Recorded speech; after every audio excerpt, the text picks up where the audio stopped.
At the entrance of Day Village, several men squatted together, sighing. Stop boasting. Your legs are weak because you're starving. These days, they're barely surviving, and yet they're still forcing women on us. All the men in the village, from 50-year-old elders to 16-year-old boys, had been forcibly matched with wives by the government in the past month. Now, in less than a month, the officials were pushing another batch of women here. Sulang, hurry up and pick one.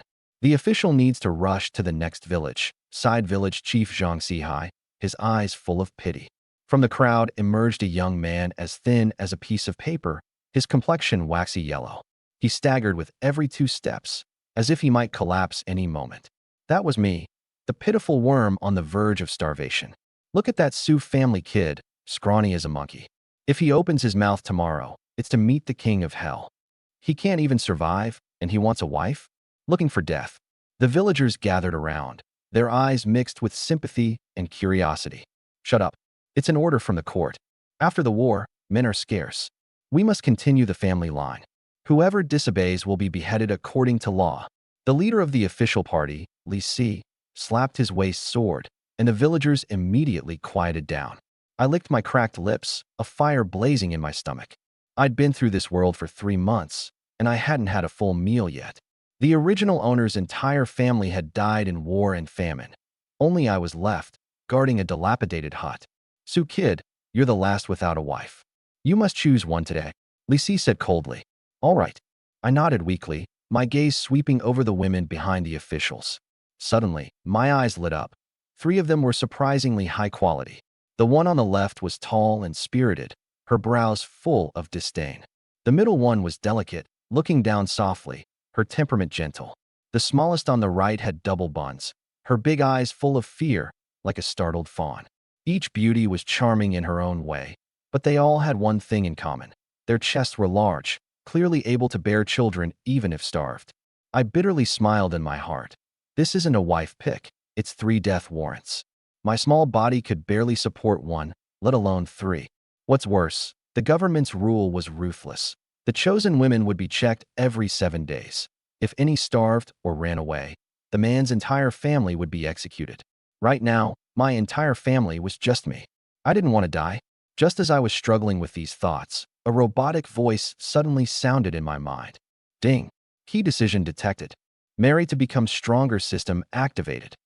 Newbie task. Choose your wife. The more wives, and the higher their looks, figure, and fortune, the richer the newbie gift pack. Choose carefully. I froze. A system? The golden finger had finally arrived. Marry to become stronger? I suppressed my wild joy, quickly asking in my mind, how do I get stronger? Explain clearly. Food, money, peerless martial arts, divine weapons, all included. The more beautiful your wife, the greater the reward. My heart raced wildly. This was thrilling. I looked at the 3 women again. My gaze had changed, not hesitation, but burning passion. This was not death warrants, but 3 tickets to a life on easy mode. Su Lang, what are you dawdling for? Pick quickly. Li Si grew impatient. The village chief also urged. Lang kid, just pick any one. Pick a strong one. Maybe she can protect you, help you snatch bark to eat. That fat one's good, big but for childbirth. Ha ha. The villagers cheered, their eyes full of pity, as if they were already seeing me starve to death in a few days. I took a deep breath and spoke, my voice quiet, but every word clear. Official, I have a small request. What? Want to rebel? Li Si's eyebrows furrowed. The village chief panicked. Lang kid, don't say foolish things, or you'll lose your head. No, I smiled. What I mean is, I want all 3 of them. Dead silence. Everyone stared at me like I was mad. Then the crowd exploded. He wants 3? Crazy. Starving crazy. How's he going to feed them? Can't even feed one to want 3? Maybe he wants to die even faster. Li Si was stunned too, then sneered coldly. Kid, are you talking nonsense? Of course not. I rubbed my hands. I'm willing to risk life and limb for the kingdom of Qian till my spirit and body are exhausted. Li Si sneered. His mission was just to sell the women. If they couldn't be matched, the government had to provide grain. As for who they married or how they lived, he didn't care. In famine years, who cared about who? Lang kid, don't be foolish. Apologize quickly, the village chief stomped. Marry 3 is marry 3. No one stops me from loving my country. I said righteously. Fine, these 3 are yours. Li Si pulled 3 marriage contracts from his pocket and threw them to me. Seal with your fingerprint. I'll check in 7 days. If even one is missing, we'll cut off your head. After saying this, he strode away with his men. The village chief held the 3 burning contracts, his hands shaking, looking at me with a mix of anger and anxiety. You, child, what can I say to you? The villagers pointed and whispered, mocking and pitying. Just wait, they'll be crying at his home in 3 days. 3 days? I say he won't even last tonight. I must be starving out of my mind. I didn't hear a single word. My mind was flooded with thoughts of the system. I had married my wives. Now it was time for System Daddy to help me take off, right? I glanced at the 3 beauties in front of me. Tonight, we must soar. Just wait and see. His broken-down grass hut can barely fit one, let alone 3 more people. They'll have to stack like a tower just to sleep. The villagers' laughter broke out one after another. In my hand, I gripped 3 marriage contracts, light in paper, heavy in meaning. I couldn't be bothered with the gossip and turned around to size up my 3 wives. All 3 women were sizing me up too, but not a hint of happiness shone in their eyes. Murong Yinran, the tiger daughter of a military family, tall and slender, looked at me with nothing but loathing. Just one more glance, and she felt her eyes were dirted. Hua Yurong was gentle and fragile, lowering her head with a soft sigh, her shoulders trembling slightly. The youngest, Xia Zhuo, was terrified, clutching at the corner of her clothes tightly, hiding behind Hua Yurong. I understood their feelings. Who wouldn't be unhappy being forcibly married to a man so thin he looked like he might die any second? Especially when it was 3 women sharing one man. This wasn't marriage. It was marching toward death together. Let's go, my 3 wives. Home awaits. I smiled broadly. That smile looked like the grim reaper to the 3 women. The village rogue Zhao Eru's eyes shifted between Hua Yurong and Murong Yinran, leering as he said, Su Lang, you can't even keep yourself alive. Why don't you just give one to your brother? The crowd joined in the jeering. Earlier, they had chosen sturdy wives to survive. Now seeing these 3 beauties, the men's eyes glowed red with desire. I stopped walking, turned around, and calmly gave Zhao Eru a glance. That one look made Zhao Eru shiver for no reason, and the crude remarks behind him were abruptly swallowed. Leading the 3 women, I walked toward the most remote corner of the village. Along the way, there were constant whispers and ridicule. The 3 lowered their heads further and further. Murong Yinran's nails dug into her flesh, daughter of a martial champion. When had she ever been subjected to such humiliation before? Soon, we arrived at home. Calling it home was generous. It was more like a shack ready to collapse at any moment. Bamboo walls were drafty on all sides. The roof had several big holes through which the sky was plainly visible. Inside, there was nothing but a battered wooden plank bed and a cracked ceramic jar. Xia Zhuo was about to cry out loud, but Hua Yurong held her tightly. Hua Yurong herself tried to hold back tears, speaking softly. Little sister Zhuo, since we are here, let's make peace with it. Murong Yinran trembled with fury. Was this really her destiny? From a noble military family's daughter to a place dirtier than a pigsty? My 3 wives, please, sit anywhere you like. I stayed cheerful. Sit. Murong Yinran sneered. Sit where? On the ground. The ground is pretty clean, I said with mock seriousness. Murong Yinran's chest felt suffocated. Hua Yurong bowed and softly said, Husband, we're hungry. Just as she spoke, Xia Zhuo's stomach growled loudly, her face flushing red. I'll go cook then. I nodded and left the hut. The 3 women froze in place. This broken hut would make even a rat cry. With what would I cook? The northwest wind? Once I left, the hut erupted in noise. I can't take it. I'd rather be beheaded by the government than marry someone like this. Murong Yinran hissed, her voice filled with absolute refusal. Murong Yinran, running away from marriage is a capital offense. It will implicate our families.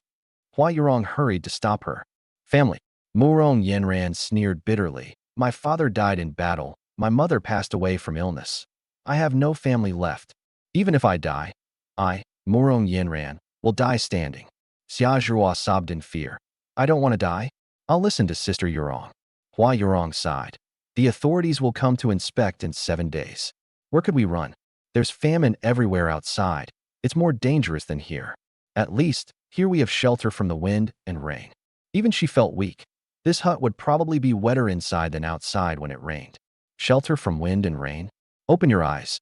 Is this even a place for humans to live? Murong Yinran pointed at the hole-ridden roof. I'd rather die outside than starve alive in here. Just as Murong Yinran was about to storm outside, a system prompt sounded in my mind.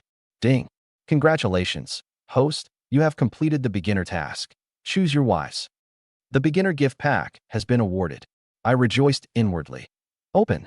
You received 100 gene of polished rice, 100 gene of white flour, 20 gene of cured meat, 10 gene of fresh vegetables, 30 eggs, seasoning gift pack. You received exclusive storage space, 10 cubic meters, time stops. Food. In this famine era where life was cheaper than grass, this was life itself. With storage space, I no longer had to worry about people discovering and threatening my life. One-time marriage to 3 high-quality wives. Rewards doubled. Acquired God-level craftsmanship skill. Acquired God-level cooking skill. Acquired physical enhancement X2. Countless bits of knowledge on construction and woodworking flooded my mind. Culinary techniques from various cuisines became second nature. A warm current flowed through me. My previously frail body suddenly felt steady and strong, and even hunger faded away. Awesome. I almost jumped up. I took out a small handful of rice, a piece of cured meat the size of my palm, and a few green vegetables from the space. Couldn't take too much at once. Had to proceed gradually so as not to scare them. Behind the hut, I stacked a few stones to make a stove, lit a fire, rinsed the rice, and sliced the meat, moving smoothly and efficiently. Inside the hut, Murong Yenran snapped angrily. Hua Yurong, don't try to reason with me. I'm leaving right now. Sister Yenran. Hua Yurong and Xia Zhuo hurried to hold her back. Just then, a rich aroma, so intense it made one's soul tremble, wafted in without any warning. It wasn't the bitter smell of roots and bark, nor the fishy odor of Cantu soil. It was the scent of meat. Mixed with the mellow fragrance of rice, it invaded their noses assertively. The 3 women froze. The quarrel stopped, the crying ceased. Inside the hut, only the sound of 3 increasingly loud gulps remained. Murong Yinran's raised foot hung stiffly in midair. Hua Yurong and Xia Zhuo forgot to pull her back, their 3 pairs of eyes all fixed on the doorway. The aroma grew stronger. I carried a chipped ceramic pot and slowly stepped inside. Inside the pot was snowy white rice, topped with several shiny slices of cured meat and a few stalks of green vegetables. Steam rose, filling the air with tempting fragrance. In these times, even bark had been eaten to the bone. White rice with meat. It was something straight out of legends. All 3 women held their breath simultaneously. Glug! Someone swallowed first. Tears instantly welled in Hua Yurong's eyes. Once a lady from a medical family, now reduced to a refugee. How long had it been since she'd seen such white rice? Xia Zhiruo's eyes widened in disbelief. This scrawny man, how had he conjured up such divine food? Was he a god? Murong Yenran was the first to regain her senses, hugging herself cautiously, suppressing the thunder rumbling in her stomach, snorting coldly. Humph, stolen food will get you beheaded tomorrow. Though she said this, her eyes were glued to the cured meat. Gurgle, gurgle, gurgle. Her lower belly let out an ill-timed growl. Murong Yinran's face flushed red. She wished she could sink into the ground. Such shame. I placed the ceramic pot on the broken wooden board and smiled cheerfully. Ladies, please, don't be shy. Have a seat and eat. I paused. Besides, you're all my wives now. You need to eat well to have the strength to serve your husband tonight. Those words hit like thunder. Hua Yurong and Xia Zhuo blushed deeply, lowering their heads. Shameless. Murong Yinran's chest heaved violently. Yes, I am shameless. I admitted calmly, picking up the largest piece of cured meat with wooden chopsticks and slowly popping it into my mouth right before their eyes. Delicious. I closed my eyes in bliss. With divine-level culinary skills, the taste of ordinary cured meat was amplified tenfold. Hua Yurong and Xia Zhuo almost drooled. Murong Yinran bit her lips hard. That bastard. Definitely on purpose. I shoveled in a big mouthful of rice. So tasty, better eat it before it's all gone. The atmosphere in the hut was unbearably tense. Finally, Hua Yurong couldn't hold back. She had no ill feelings toward me, and the faint dignity she held had long been shattered by hunger. She approached the wooden board, gave me a gentle bow, and whispered softly, "Husband, thank you." Beep. Hua Yurong's affection +20. Current. 30. Slight fondness. My heart leapt with joy. While cooking, I discovered that every 100 affection points earned rewards, and at 1,000 points, a super grand prize. I pushed the ceramic pot toward her. Wife, eat quickly, have more. Hua Yorong nodded, scooped a small mouthful of rice, and brought it to her cherry lips. The sweetness instantly brought tears to her eyes. This was the taste of life. Xia Zhuo could no longer resist. She dashed to my side, shyly imitating Hua Yorong. Hua's sister already called you husband. I want to call you husband too. Beep. Xia Zhuo's affection plus 30. Current. 40. Filled with trust. The little girl grew quickly, easy to fool. Haha. Go ahead, you little foodie. Thank you, husband. Xia Zhuo cheered, immediately digging in. Only Murong Yanran remained frozen in place. That meaty aroma hooked her soul, tugging repeatedly. Eat, and bow your head. Don't eat, and you would starve tonight. I glanced at her, deliberately holding a piece of cured meat in midair, teasing. Ah, this meat smells so good. Both the first and second wives get some, but someone's not getting any. Murong Yanran stiffened. You want some? Come here and say husband first. You're dreaming. Fine, then you two better finish eating quickly. There won't be any left after that. I said to Hua and Xia. Xia Zhuo whispered. Yanran's sister, come eat quickly. It's really delicious. That was the final straw.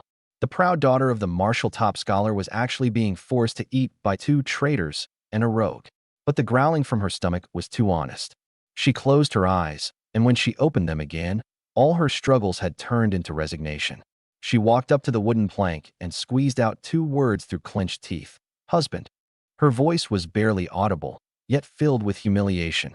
Ding. Murong Yanran's affection plus 10. Current. Minus 20. Extremely disgusted. I nearly laughed out loud. From minus 30 to minus 20, that's progress. I deliberately put on a stern face. Hm. Louder. You. Murong Yanran's phoenix-like eyes blazed with fury. Never mind if you won't say it. Then, this last piece of meat. Husband. This time she almost shouted. Yeah, close enough. I handed her the chopsticks with satisfaction. But since you called me late, you can only be the third wife. Rongrong and Zhuo are your older sisters. I'll kill you. Murong Yanran took the chopsticks, her first instinct to stab me. But the glossy piece of cured meat made her drop her murderous intent. She devoured a huge mouthful of rice, bit into that piece of meat as if biting into my very bones. So delicious. I watched the 3 wives eat ravenously without care for their image, then glanced at their fairy-like faces, the proud figures hidden beneath their loose clothes. I licked my lips. Eat slower, don't choke. My voice suddenly turned gentle. The 3 of them looked up at me. There was a smile on my face they couldn't understand. You've eaten my food. From today on, you belong to me, Su Lang. Tonight, all 3 of you serve me together and bear me a child. The air in the hut froze instantly. Uft. Murong Yanran slammed her chopsticks onto the ground, her pretty face burning red, her chest rising and falling fiercely. Shameless scoundrel. In your dreams. She wanted nothing more than to stab my throat with those chopsticks. This man was nothing but a rogue from head to toe. Hua Yorong's face flushed as if she could bleed, her head bowed as she twisted the corner of her clothes, too shy even to look at me. Serving her husband was her duty, but all 3 at once? Too embarrassing. Xia Zhuo was half scared, half curious, hiding behind Hua Yorong, but couldn't help peeking out at me. This husband had a lot of nerve, yet seemed kind of fun. Seeing their 3 reactions, I had a clear idea. A rose with thorns, a gentle lamb, a curious kitten. Interesting. I wasn't annoyed. Instead, I leisurely pulled out 3 marriage contracts and waved them before their eyes. Black on white, official government seals. From the moment you place your handprints, you're my legally wedded wives, Su Lang's wives. I slapped the marriage certificates on the wooden plank.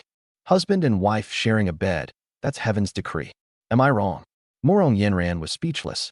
She could call me shameless all she wanted, but couldn't refute the government contract. In this world, law was mightier than life itself. I put away my playful look and became serious. I know you all feel wronged, looking down on me, a poor wretch, and this shack isn't fit to live in. But I promise you, this is only temporary. From today on, as long as I have a mouthful to eat, you'll never go hungry.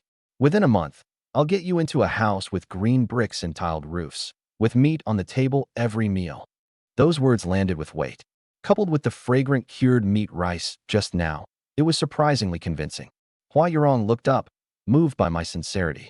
A man who dared make such a promise under these circumstances. Her heart valued that deeply. Xia Zhiruo's eyes lit up, thinking her husband could do anything. Green brick-tiled house. Meat every meal. Wasn't this an immortal's life? Only Murong Yanran snorted coldly. Anyone can brag. If you pull it off in a month, I'll write my name backwards. Though her words were harsh, her tone had softened a bit. This man really wasn't the starving ghost she had imagined. I didn't argue further, turning my gaze to Hua Yurong. My lady, it's getting late, Hua Yurong's heartbeat suddenly quickened, her cheeks burning hot. Under the watchful eyes of the other two, she was so embarrassed she wanted to hole up in the ground. But she understood, this was the first step to becoming a wife. She took a deep breath, smiled gently, her voice as soft as a whisper. Husband, I'm here to serve you. Ding. Hua Yurong's favorability +10. Current, 40, full trust. Got it. A joy swelled in my heart. I turned around and rummaged, dragging out several broken wooden boards and some straw from the corner. Divine craftsman skill activated. With my bare hands, and in no time, I set up a simple partition in the middle of the thatched hut. Though crooked and uneven, it at least divided the space into two parts. All right, let's make do. I clapped my hands. Yurong and I will stay here. Yanran and Zhiruo, over there. Get some rest early. Murong Yanran trembled with anger. That bastard was really going to. She glared at the thin partition, feeling incredibly humiliated. But what could she do? Make a scene? Fight? That would only bring the authorities after them. Besides, she had just eaten someone else's meal. Silent, she pulled along the naive Xia Zhiruo and stormed across to the other side of the partition. The night grew deep. I took Hua Yurong's cold little hand in mine. Don't be afraid. The warmth in my palms slowly relaxed her. She closed her eyes and nodded resignedly. On the other side of the partition, Murong Yanran and Xia Zhiruo lay side by side on the straw, both wide awake. Sister Yanran, Xia Zhiruo's voice trembled. I'm a little scared. Scared of what? Murong Yanran turned over irritably, facing away from the partition. But her ears unconsciously perked up. Soon, the rustling sound of clothes being removed. Then the low whispers from me, Hua Yurong's mosquito-soft replies. Both girls' breathing faltered simultaneously. Creak. The rickety wooden bed groaned under the strain. Asterisk creak. Creak. Asterisk. In the silent night, the sound was amplified endlessly, accompanied by Hua Yurong's restrained, broken moans. The pain, the tension, gradually laced with a different kind of meaning. Frightened, Xia Zhou buried her head in the straw, curling into a ball, yet still eavesdropped through her fingers. Her little face flushed enough to boil an egg. Sister Yanran, what exactly are they doing? Why does the bed creak so loudly? Murong Yanran lay stiff, hands pressed tightly over her ears. But the creak in Hua Yurong's breath seemed magical, piercing through her palms and burrowing into her mind, impossible to shake off. Her cheeks burned fiercely. Images sprang uncontrollably from her mind. The rogue man, the submissive woman. Humiliation, anger, and a strange emotion she herself refused to admit grew wildly in her heart. That night was doomed to be sleepless, and the creaking of that broken bed was even more tormenting than Hua Yurong's cries. The next day, at the break of dawn, I opened my eyes. Clear-headed and refreshed, my body bursting with energy. Not only had I not been tired last night, I felt more invigorated. Physical Enhancement X2 truly lived up to its name. This system is awesome. I glanced at Hua Yurong sleeping beside me, her brows slightly furrowed, tears staining her cheeks, but her sleeping face was like a crabapple blossom after rain. I smiled softly and quietly got up. Just as I stepped out from behind the partition, I saw Murong Yanran and Xia Zhiruo sitting up on the other side. Their appearances were pitiful. Xia Zhiruo had two huge dark circles under her eyes, her face full of fatigue and confusion. Murong Yanran looked even worse, hair messy, phoenix eyes bloodshot, her entire being radiating annoyance. At that moment, Hua Yurong slowly came out, supporting her aching waist. Seeing their state, she paused, then understood instantly, her face flushing deep red again. Though her own waist ached and back was sore, at least she'd managed to sleep. But judging by the other two, their night had been even harder to endure than hers. Xia Zhiruo's huge dark circles made her eyes barely open. Murong Yinran's disheveled hair and bad wake-up mood made her want to curse everyone she saw. Especially when she caught sight of me stepping out looking refreshed, her anger flared even more. That bastard. Stirred everyone all night, yet acts like nothing happened? I chuckled to myself. Serves you right for eavesdropping.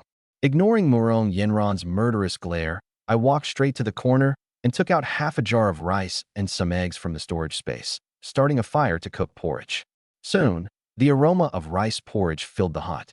Hua Yurong emerged from behind the partition, holding her sore waist. Seeing me busy, her face reddened and quickly came over. Husband, let me help. She still walked a little unsteadily, her legs weak. I pressed her shoulders gently, making her sit down, then leaned close to her ear with a mischievous smile. You must be exhausted from last night, right? Just rest. I'll take care of this kind of work. Hua Yorong's face flushed down to her neck. She lightly punched me, more like acting spoiled. Husband, aren't you tired? Not tired. I can go again tonight. Behind the partition, Murong Yinran heard this clearly, her silver teeth grinding fiercely. Shameless. Getting all cozy so early in the morning. Xiaozhua also came out blushing, innocently wanting to help. Husband, I'll help you tend the fire. She squatted seriously by the stove, adding firewood, her bright eyes full of admiration. I cooked the porridge while Xiaozhua tended the fire, and Hua Yurong watched gently. Surprisingly, the little hut began to have a faint feeling of home. Only Murong Yinran sat alone in the corner, her stomach growling uncontrollably, feeling both annoyed and awkward. Help out? Too proud to ask. Just sit there? Felt like a useless lump. Soon, the porridge was ready, and the eggs were cooked. I served each a bowl of porridge and handed out an egg. During times of famine, this was a heavenly delicacy. Hua Yurong and Xiaozhua sipped the porridge in small mouthfuls, their faces glowing with happiness. Murong Yinran smelled the aroma but couldn't hold back the hunger any longer and quietly picked up her bowl, though her movements still carried a hint of pride. After a few bites, Hua Yurong set down her bowl, carefully peeled the egg in front of me with her delicate fingers, and handed it to my mouth. Husband, you eat first. My heart warmed. Without using my hands, I opened my mouth and took it in, gently nibbling her finger as well. Hua Yurong pulled her hand back as if shocked, her face flushing red. Eggs peeled by my wife always taste better. Smooth talker, Hua Yurong teased, but her heart felt very sweet. Ding. Hua Yurong's favorability, plus 20. Current, 60, enamored. Ding. Xiaozhua's favorability, plus 10. Current, 50, admire. Xiaozhua watched enviously and tried to peel an egg herself, clumsily, as if she wanted to feed me. This scene made Murong Yinran even more furious. Traitors. All traitors. Less than a day and already bought over by this rogue. She shoved the egg into her mouth angrily and chewed hard, as if chewing on my flesh. Ding. Murong Yinran's favorability, plus 5. Current, minus 15, dislike lessened. Huh. Even this thunderous score increased? I understood then. A steady supply of food was more effective than any sweet talk. Though still far from the 1,000-point grand prize, the 100-point reward was close. Relying on just Hua Yurong and Xiaozhua wouldn't be enough. I had to break through Murong Yinran's tough exterior too. As I was planning. Bang! The hut's broken door was kicked open. A few rough-looking villagers barged in, led by Zhao Eru, the village hooligan who harassed the 3 girls yesterday. They had smelled the aroma and came hoping to see if I had hit the jackpot. Upon entering, they all froze. 3 shockingly beautiful women were gathered around a man having breakfast. The bowls contained snowy white porridge, and there were eggshells on the table. Zhao Eru's eyes instantly turned red. Jealousy, greed, and hunger mingled together. His gaze fixed on Hua Yurong and Murong Yinran's forms, then shifted to the bowl of white porridge, his Adam's apple bobbing, saliva nearly dripping. Why? Why does this skinny monkey get such luck? 3 goddess wives and white rice. Su Lang. Zhao Eru's voice sharpened with jealousy. You're here living it up, hiding 3 beauties, and enjoying yourself. Several thugs behind him closed in, their murky eyes openly scanning the 3 women with lecherous intent. The warmth in the hut suddenly shattered. Hua Yurong and Xiaozhua were scared and hid behind me. Murong Yinran's face turned cold. She sprang up alert. I slowly put down my bowl, wiped my mouth, and calmly looked up. What do you want? Of course, we want something. Zhao Eru sneered, pointing at Hua Yurong and Murong Yinran. I set my eyes on these 2 girls yesterday. You can't handle them alone, so maybe share them with the brothers? The thugs behind him burst into mocking laughter. I wasn't angry, just smiled cheekily. If you want to play with women, go home and play with your mother. I paused. Oh right, you don't have a mother. Sorry about that. Looking for death. Zhao Eru roared and charged at me, his stout body surging forward, a stench of sweat and filth hitting my face. Ah! Hua Yurong and Xia Zhihua screamed and hid behind me, clutching my clothes tightly. Murong Yinran's pretty face darkened. The fierce spirit of a tigress was ignited instantly. She stepped forward to confront him, but a hand suddenly blocked her path. Mine. Don't let this filthy scum soil the lady's hands. I didn't even look back, my tone calm. Murong Yinran was taken aback. Zhao Eru, seeing me play the hero, sneered in anger. He stopped, his murky eyes brazenly roaming over Murong Yinran's chest and long legs. Hee, beauty, don't be impatient. Once I deal with this skinny monkey, I'll come and treat you right. A thug behind chimed in. Su Lang's so skinny, like a bamboo pole, can't fill you up. The brothers are all strong and will make you taste what it means to be a woman. Ha! Hua Yurong and Xia Zhihua trembled with anger, but dared not speak. Murong Yinran's face turned pale. She had never endured such insult. Me? Overestimating myself. If I hadn't stopped her, she would have kicked this rogue flying already. Her mind steeled. Fine, let me take a bit of suffering. Let me know I'm nothing without her. After I'm beaten half to death, she'll step in. Just as her thoughts toggled, I moved. No roar, no nonsense. Facing the punch Zhao Eru threw, I just slightly shifted my body, light and deft like brushing away a falling leaf. Zhao Eru's fist grazed the corner of my clothes and missed. He overexerted himself, stumbling forward. So fast. Murong Yinran's pupils contracted. This was absolutely not the speed of an ordinary starving vagabond. Before she could recover, I closed in, my right hand like lightning, grabbing Zhao Eru's wrist and twisting it outward fiercely. Crack! The crisp sound of bones breaking exploded inside the hut. Ah! Zhao Eru screamed like a pig being slaughtered.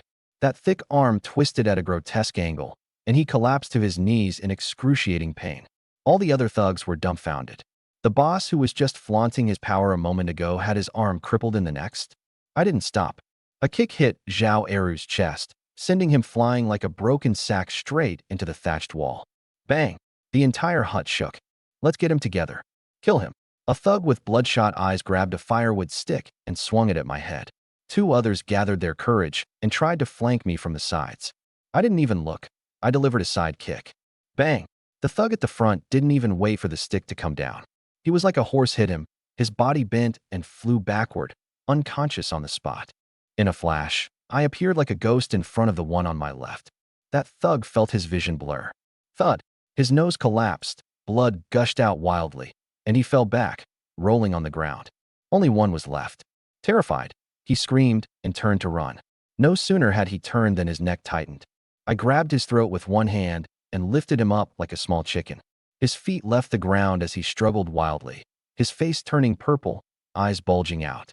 Bang! I casually threw him beside Zhao Eru. The whole process was clean and decisive, taking no more than a dozen breaths. Four aggressive thugs, one with a broken hand, one unconscious, one disfigured, and one half dead, all writhed and wailed on the ground. The hut was deathly silent. Hua Yurong and Xia Zhihua hid behind me, stunned.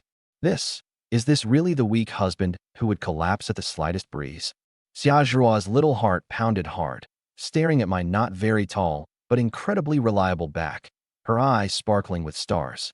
Husband, so handsome. Murong Yinran was struck as if by lightning, frozen in place, her mind blank. She had imagined 100 outcomes. I beg for mercy on my knees. I am bloodied and beaten, even that I am killed, but never this. A crushing defeat. Utter and complete annihilation. How could such terrifying strength explode from this frail body?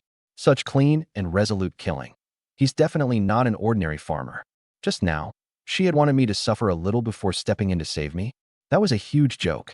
Shock, shame, and curiosity churned in her chest. Who exactly is this man? Ding. Murong Yinran's affection plus 30. Current. 15. Shocked and curious. Ding. Hua Yurong's affection plus 10. Current. 70. Fondness and admiration. Ding. Xia Zhihua's affection plus 20. Current. 70. admiration, and dependence. The system notified me, and my mood soared. A fight raises affection really fast, especially for Murong Yenran, the wild horse finally climbing out from negative numbers. I clapped my hands and turned to flash a brilliant smile at my three stunned wives. Then, I calmly walked toward Zhao Eru, who was clutching his broken arm, trembling. I crouched down, picked up the firewood stick, weighed it in my hand, and looked at him with a playful smile. My voice was soft but sent chills down Zhao Eru's spine. Just now, who did you want to mess with? Zhao Eru was terrified out of his soul, warm wetness spreading in his pants, the stench thick around him.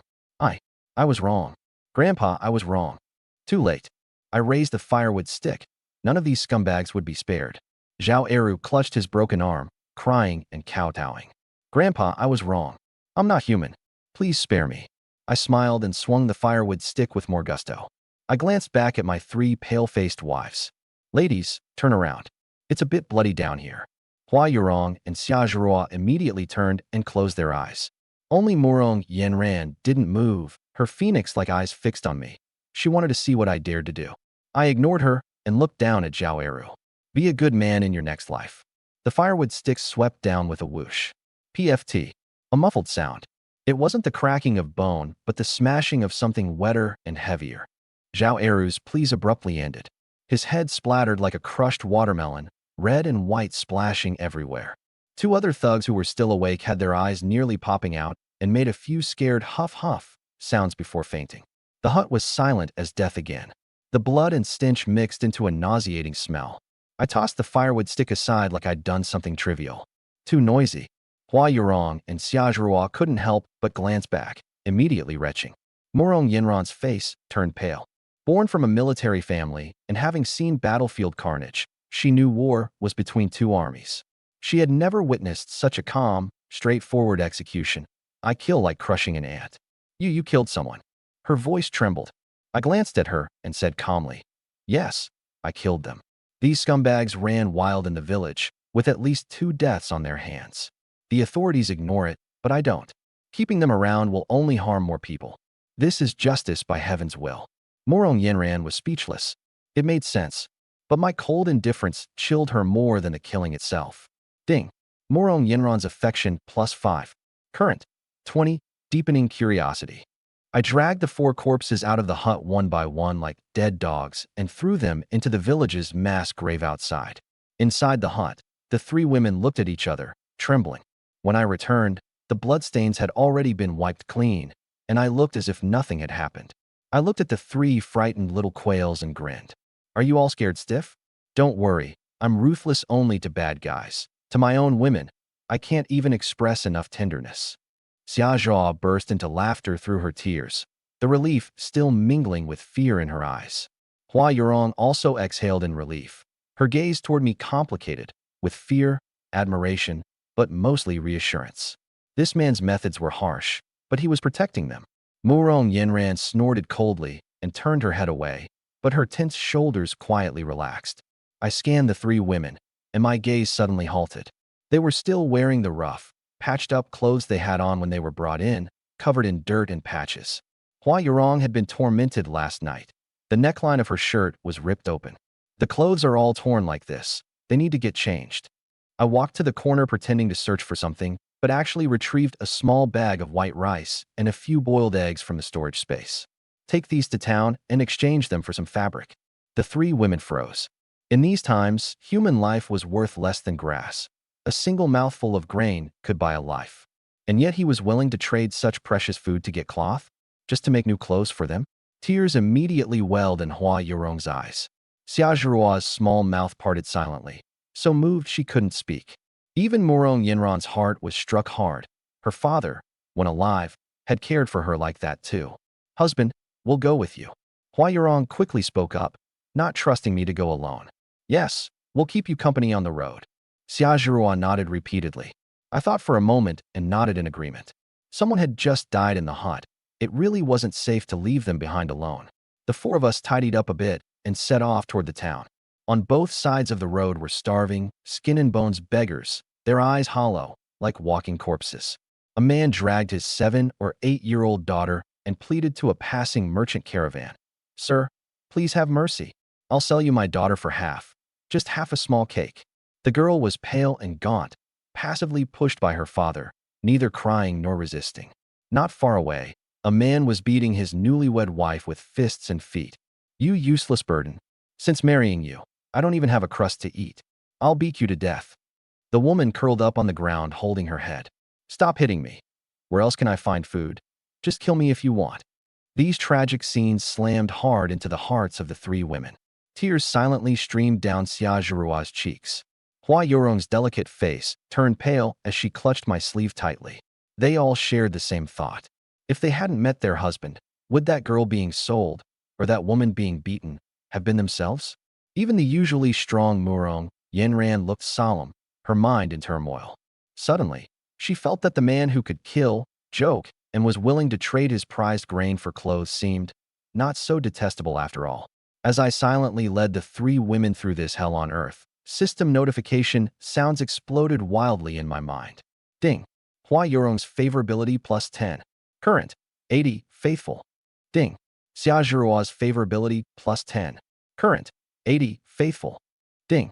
Murong Yinran's favorability plus 15. Current. 35. Favorability doubling. I froze, turning around bewildered. All three wives kept their heads down, following behind, none looking at me. How strange. I hadn't done anything at all, yet the favorability shot up like a rocket. I stood there dumbfounded, my face full of question marks. Truly bizarre. Curious, I called out to the system. How is favorability calculated? Hua Yorong and Xiaojurua are already at 80.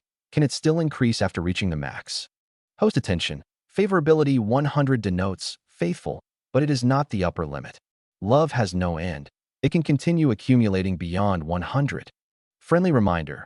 Each time a wife's favorability reaches an integer multiple of 100, the system will grant special rewards. My heart leapt, joy surging up. Hua Yorong and Xiaojurua were both at 80, just 20 short of 100. Almost there. 2 special rewards secured. Xiaojurua, this little girl, was truly a treasure, practically won over without much effort. Hua Yorong was a slow conquest. Xiaojurua was simply easy to deceive. As for Murong Yinran, I glanced at this third wife, still scowling but with a noticeably softer aura. 35 points wasn't high, but at least she was out of the danger zone. The future was promising. Suppressing my excitement, I led the three women onward toward the center of Qingshi town. The town was even more desolate than the village's outskirts, streets empty, most shops closed, and the few pedestrians in sight had the hollow, hunger-dazed eyes of starvation. The four of us soon found the only open fabric shop in town. Calling it a fabric shop was generous. A worn sign hung faded, the door battered. Behind the counter lay a man so thin his face was gaunt.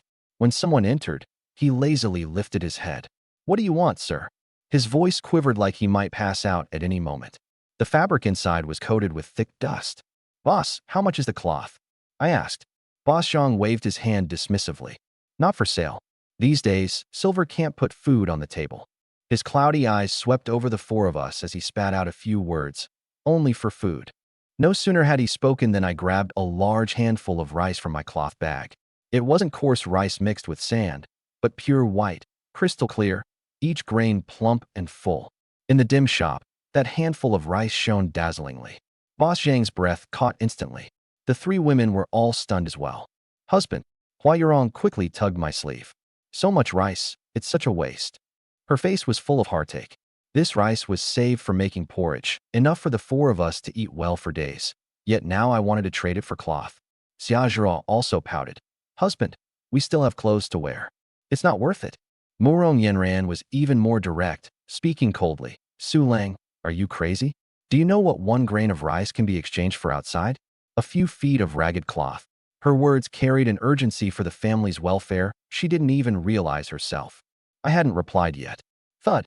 Boss Zhang slid straight down from behind the counter and knelt heavily on the ground.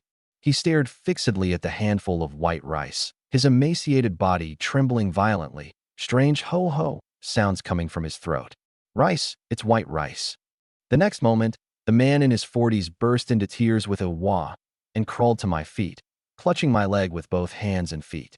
"Sir, please sell me this rice. At home, I have a 6-year-old daughter. She hasn't eaten for 3 days. She's starving to death." I don't want money. You can take all the cloth from the shop. Just take it all. I only beg you, save my daughter's life. His cries were bitter and desperate, every word striking like a heavy hammer on the hearts of the three women. They were all stunned. Hua Yurong and Xia Zhirua's eyes instantly reddened.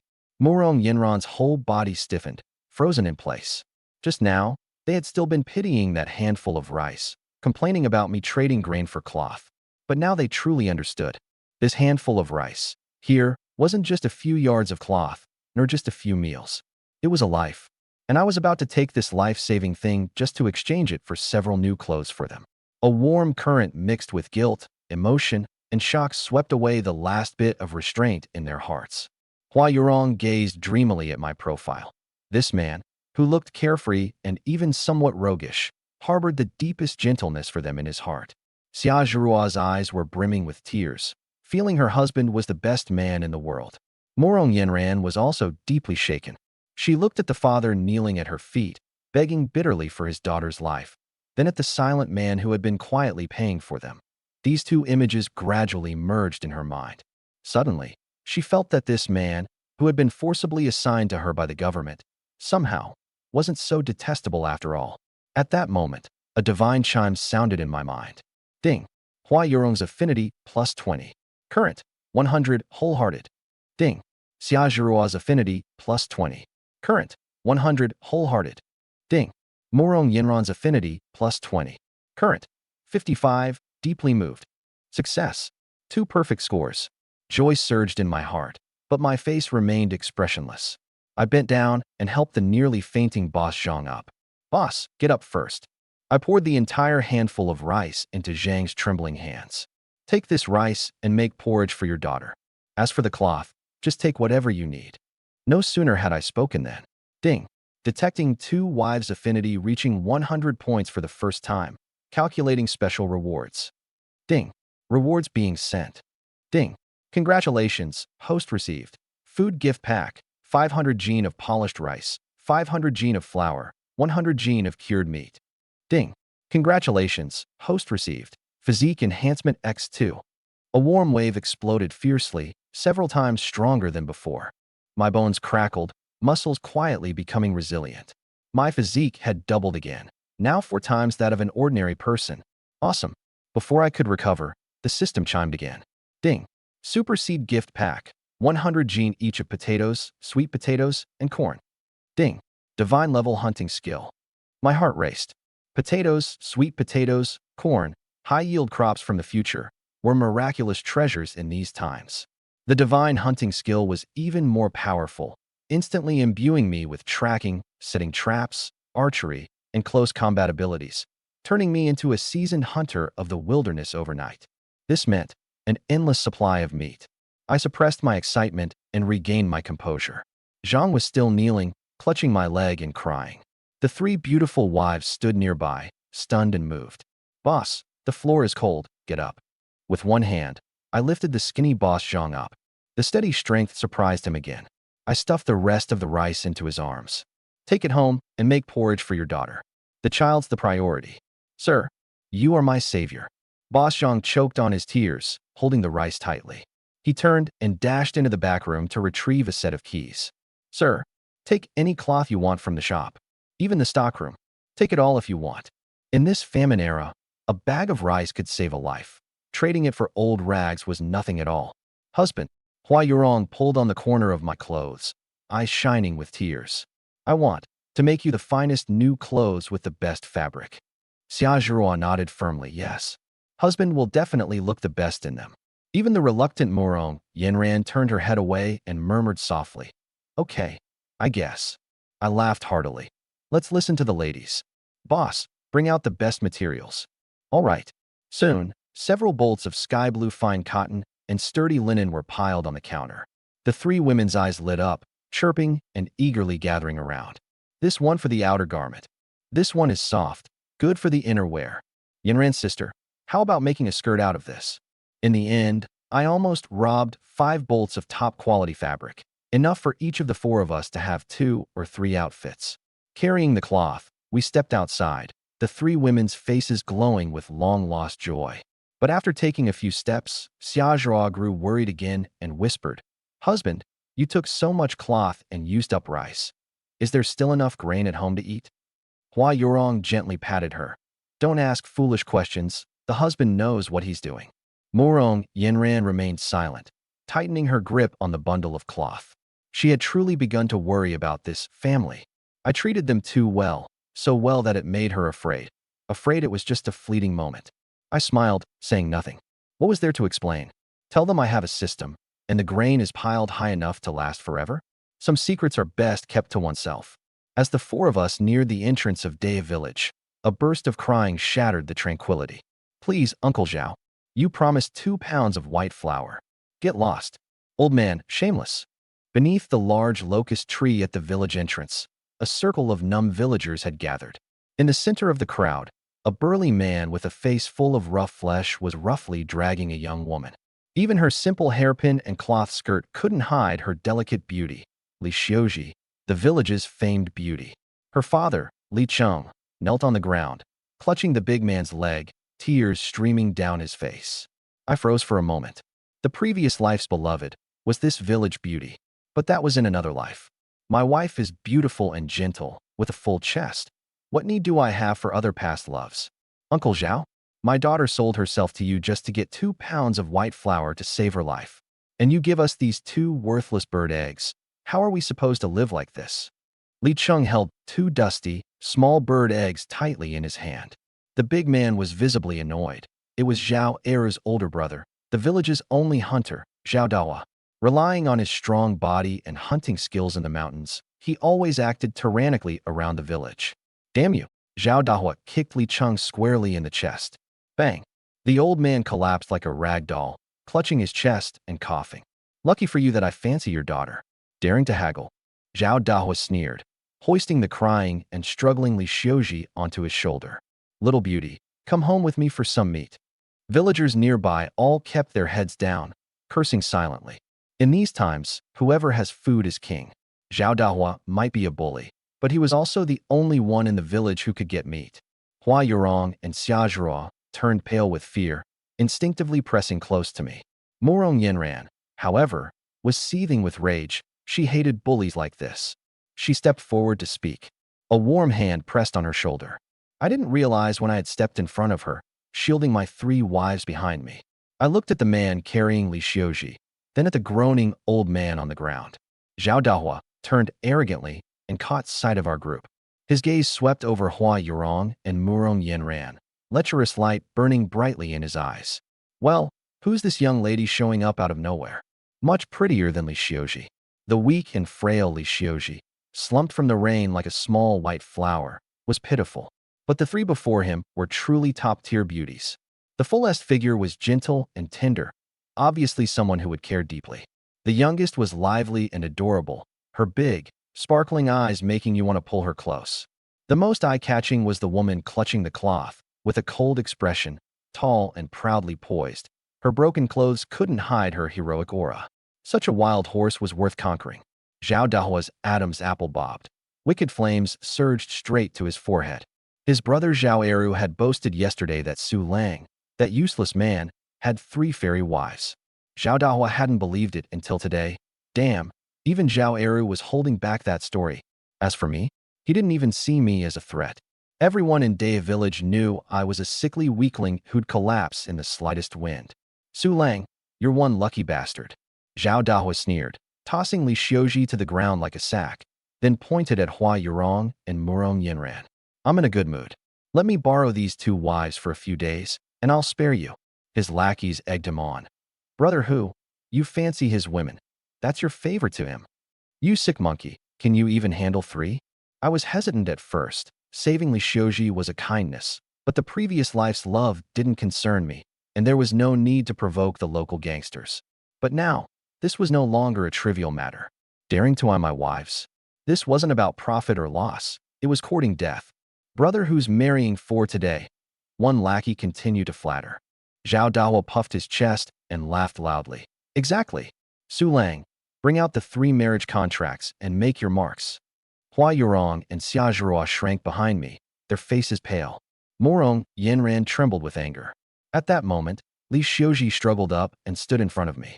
She didn't cry, but glanced back at me, eyes full of urgency. Brother Sulang, you should go. This has nothing to do with you. With that, she turned and knelt heavily before Zhao Dahua, banging her head on the ground. Uncle Zhao, I'll go with you. Please spare Brother Sulang. His health is fragile and can't take this kind of turmoil. The surrounding villagers all looked on with pity in their eyes. Zhao Dahet paused for a moment, then laughed even more wildly. Little beauty, you're quite loyal. Once I finish with this trash, I'll come cherish you. I was stunned, looking at this girl who tried to shield me with her frail shoulders. Somewhere deep inside, I felt touched. Very well. I had only intended to break his legs, but now, let him go down and reunite with his brother. I stepped forward, pulled Li Xiuji up, shielded her behind me, and looked at Zhao Dahet with a smile. Want to play with my woman? Still want my marriage contract? Zhao Dahet was taken aback, immediately feeling his authority challenged. Trash still wants to resist? I smiled even brighter, raising 3 fingers. Count to 3, kneel down, and count out to my 3 wives to apologize. Otherwise, bear the consequences yourself. Silence engulfed the whole place. The next second, Zhao Dahet and his lackeys burst into uproarious laughter. He's asking Brother Hu to kneel? This kid's gone mad. Brother Hu, kill him. Zhao Dahet laughed until tears came out, his knuckles cracking as he clenched his fists, stepping forward menacingly. You little bastard, I'll teach you what death means. His fist, as big as a clay pot, carried the wind, heading straight for my face. I didn't move. Just as the fist was about to strike, a blue shadow moved faster than me. Morong Yinran. She tapped her toes lightly, ghost-like, and slipped beside one of the rushing lackeys. That man's vision blurred, his elbow numbed, his whole body lost strength. Morong Yinran delivered a decisive elbow strike right to the back of his neck. Thud. The lackey didn't even groan, his eyes rolling back, collapsing instantly. She didn't pause, spun around, and delivered a precise kick to another lackey's knee. Crack. Amid the screaming, that man clutched his leg and collapsed to his knees, unable to rise again. Her moves were swift and ruthless, targeting joint weak points, defeating enemies with a single strike. In the blink of an eye, 2 of the 3 lackeys were down. The last one stood frozen, holding a wooden stick, trapped with no way forward or back. Morong Yinran didn't even glance at them. She said coldly to me, "The big one, that's your job." It wasn't a request, but a statement. She trusted I could handle it. Zhao Dahet's fist stopped hard an inch from my nose. Not because he didn't want to hit me, but because Morong Yinran's 2 moves had momentarily subdued him. This was a trained martial artist. I looked at Morong Yinran standing proudly in front of me, and my heart blazed warmly. Wife Yinran, insanely cool. Don't be fooled by her usual disdain for me. When it comes to protecting someone, she's fiercer than anyone, always the first to act. I turned to look at Zhao Dahet's face, full of suspicion and doubt.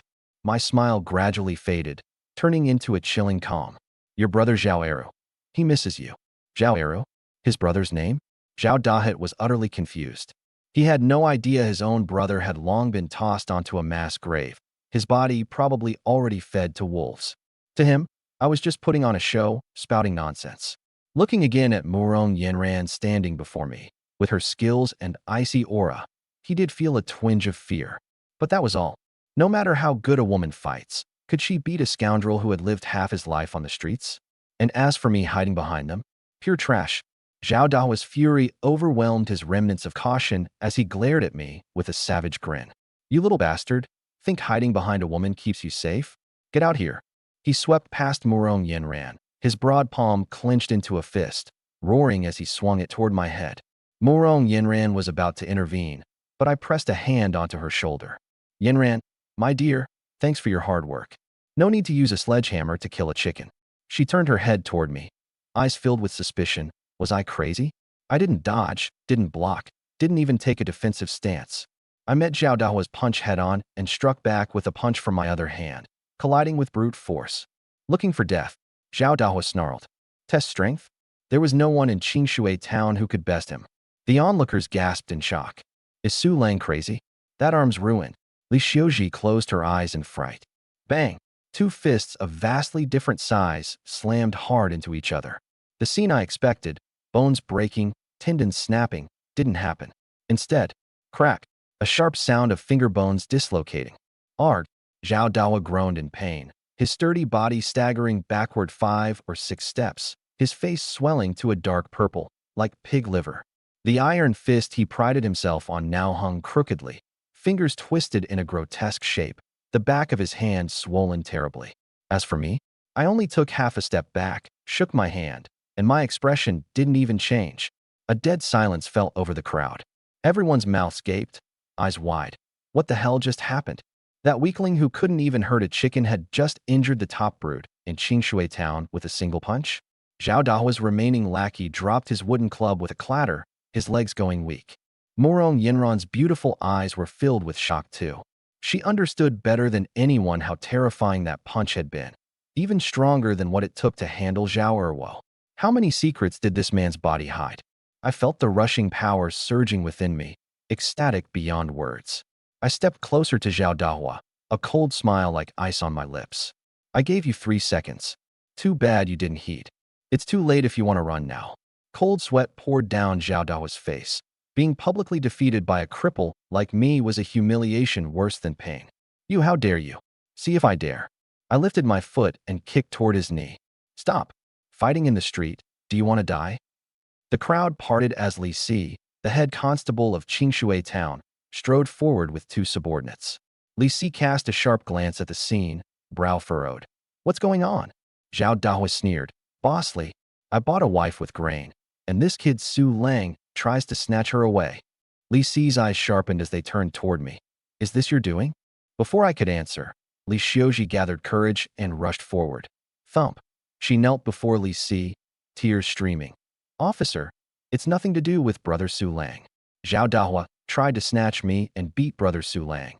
He was only defending himself.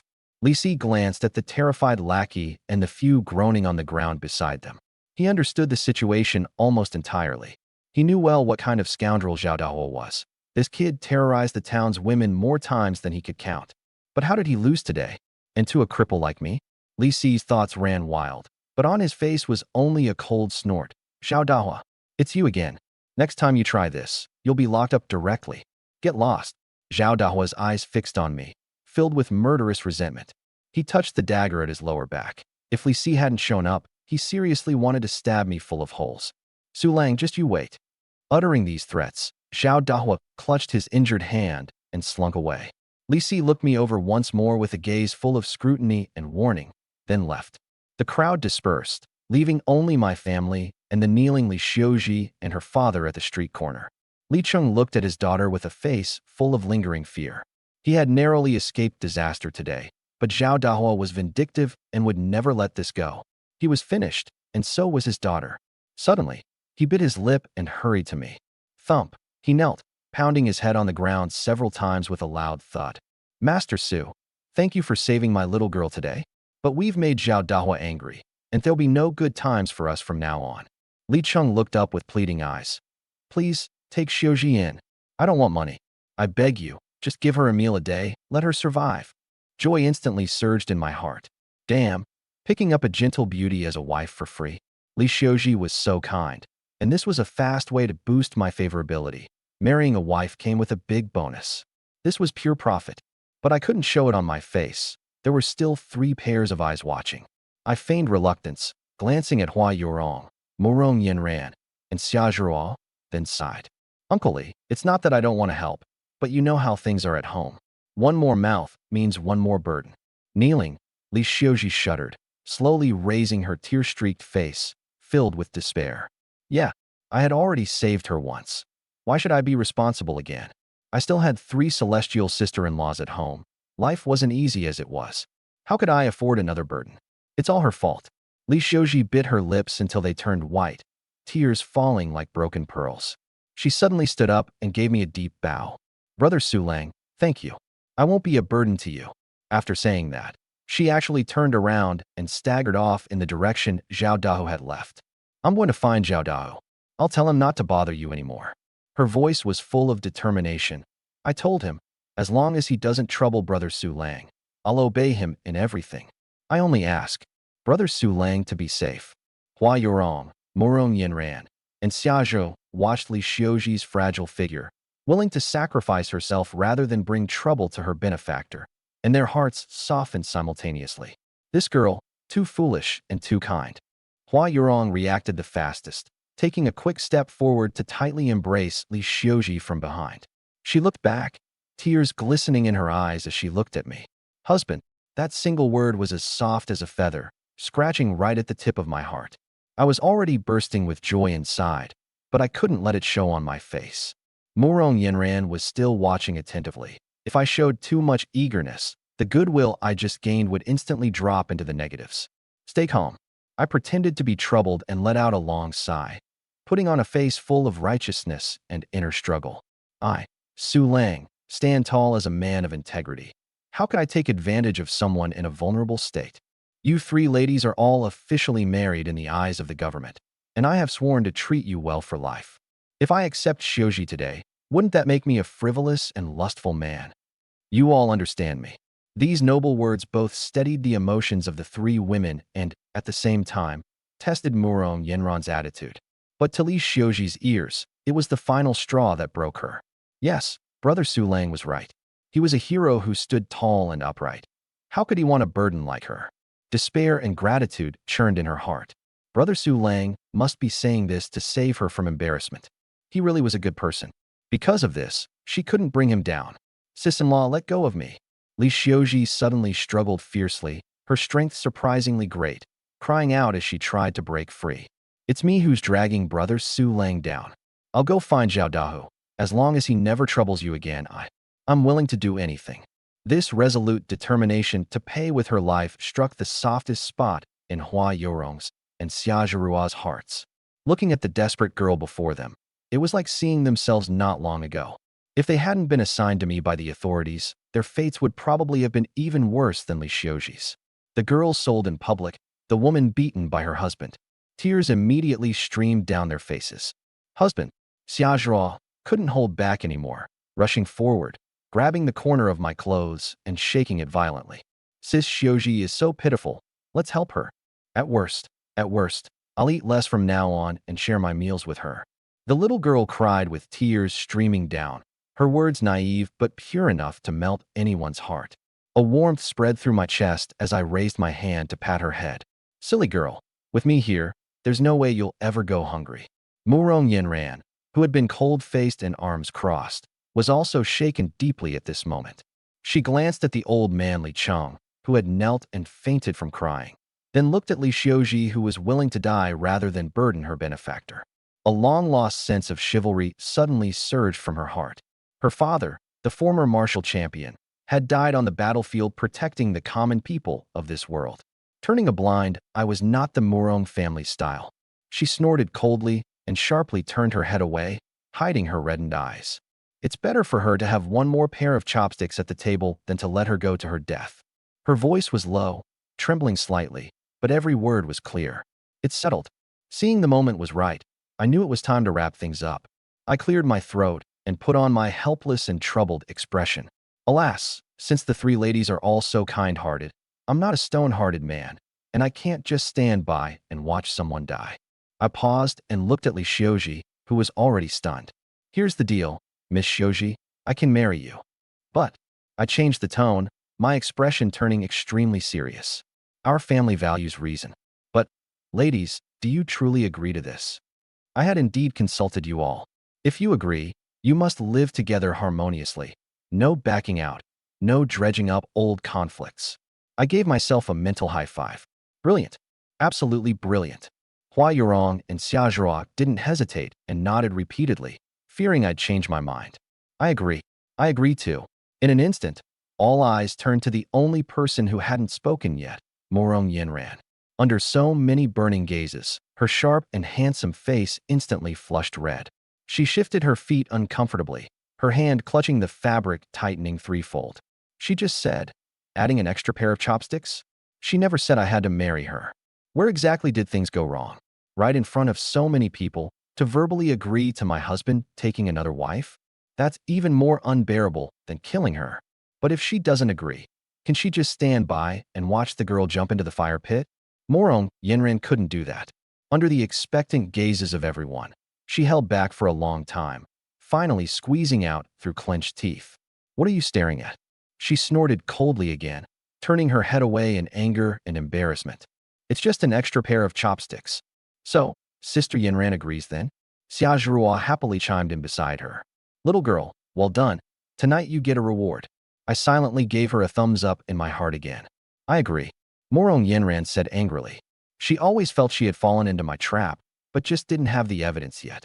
What an enormous opportunity. My heart was already singing, but I kept a reluctant look pasted on my face.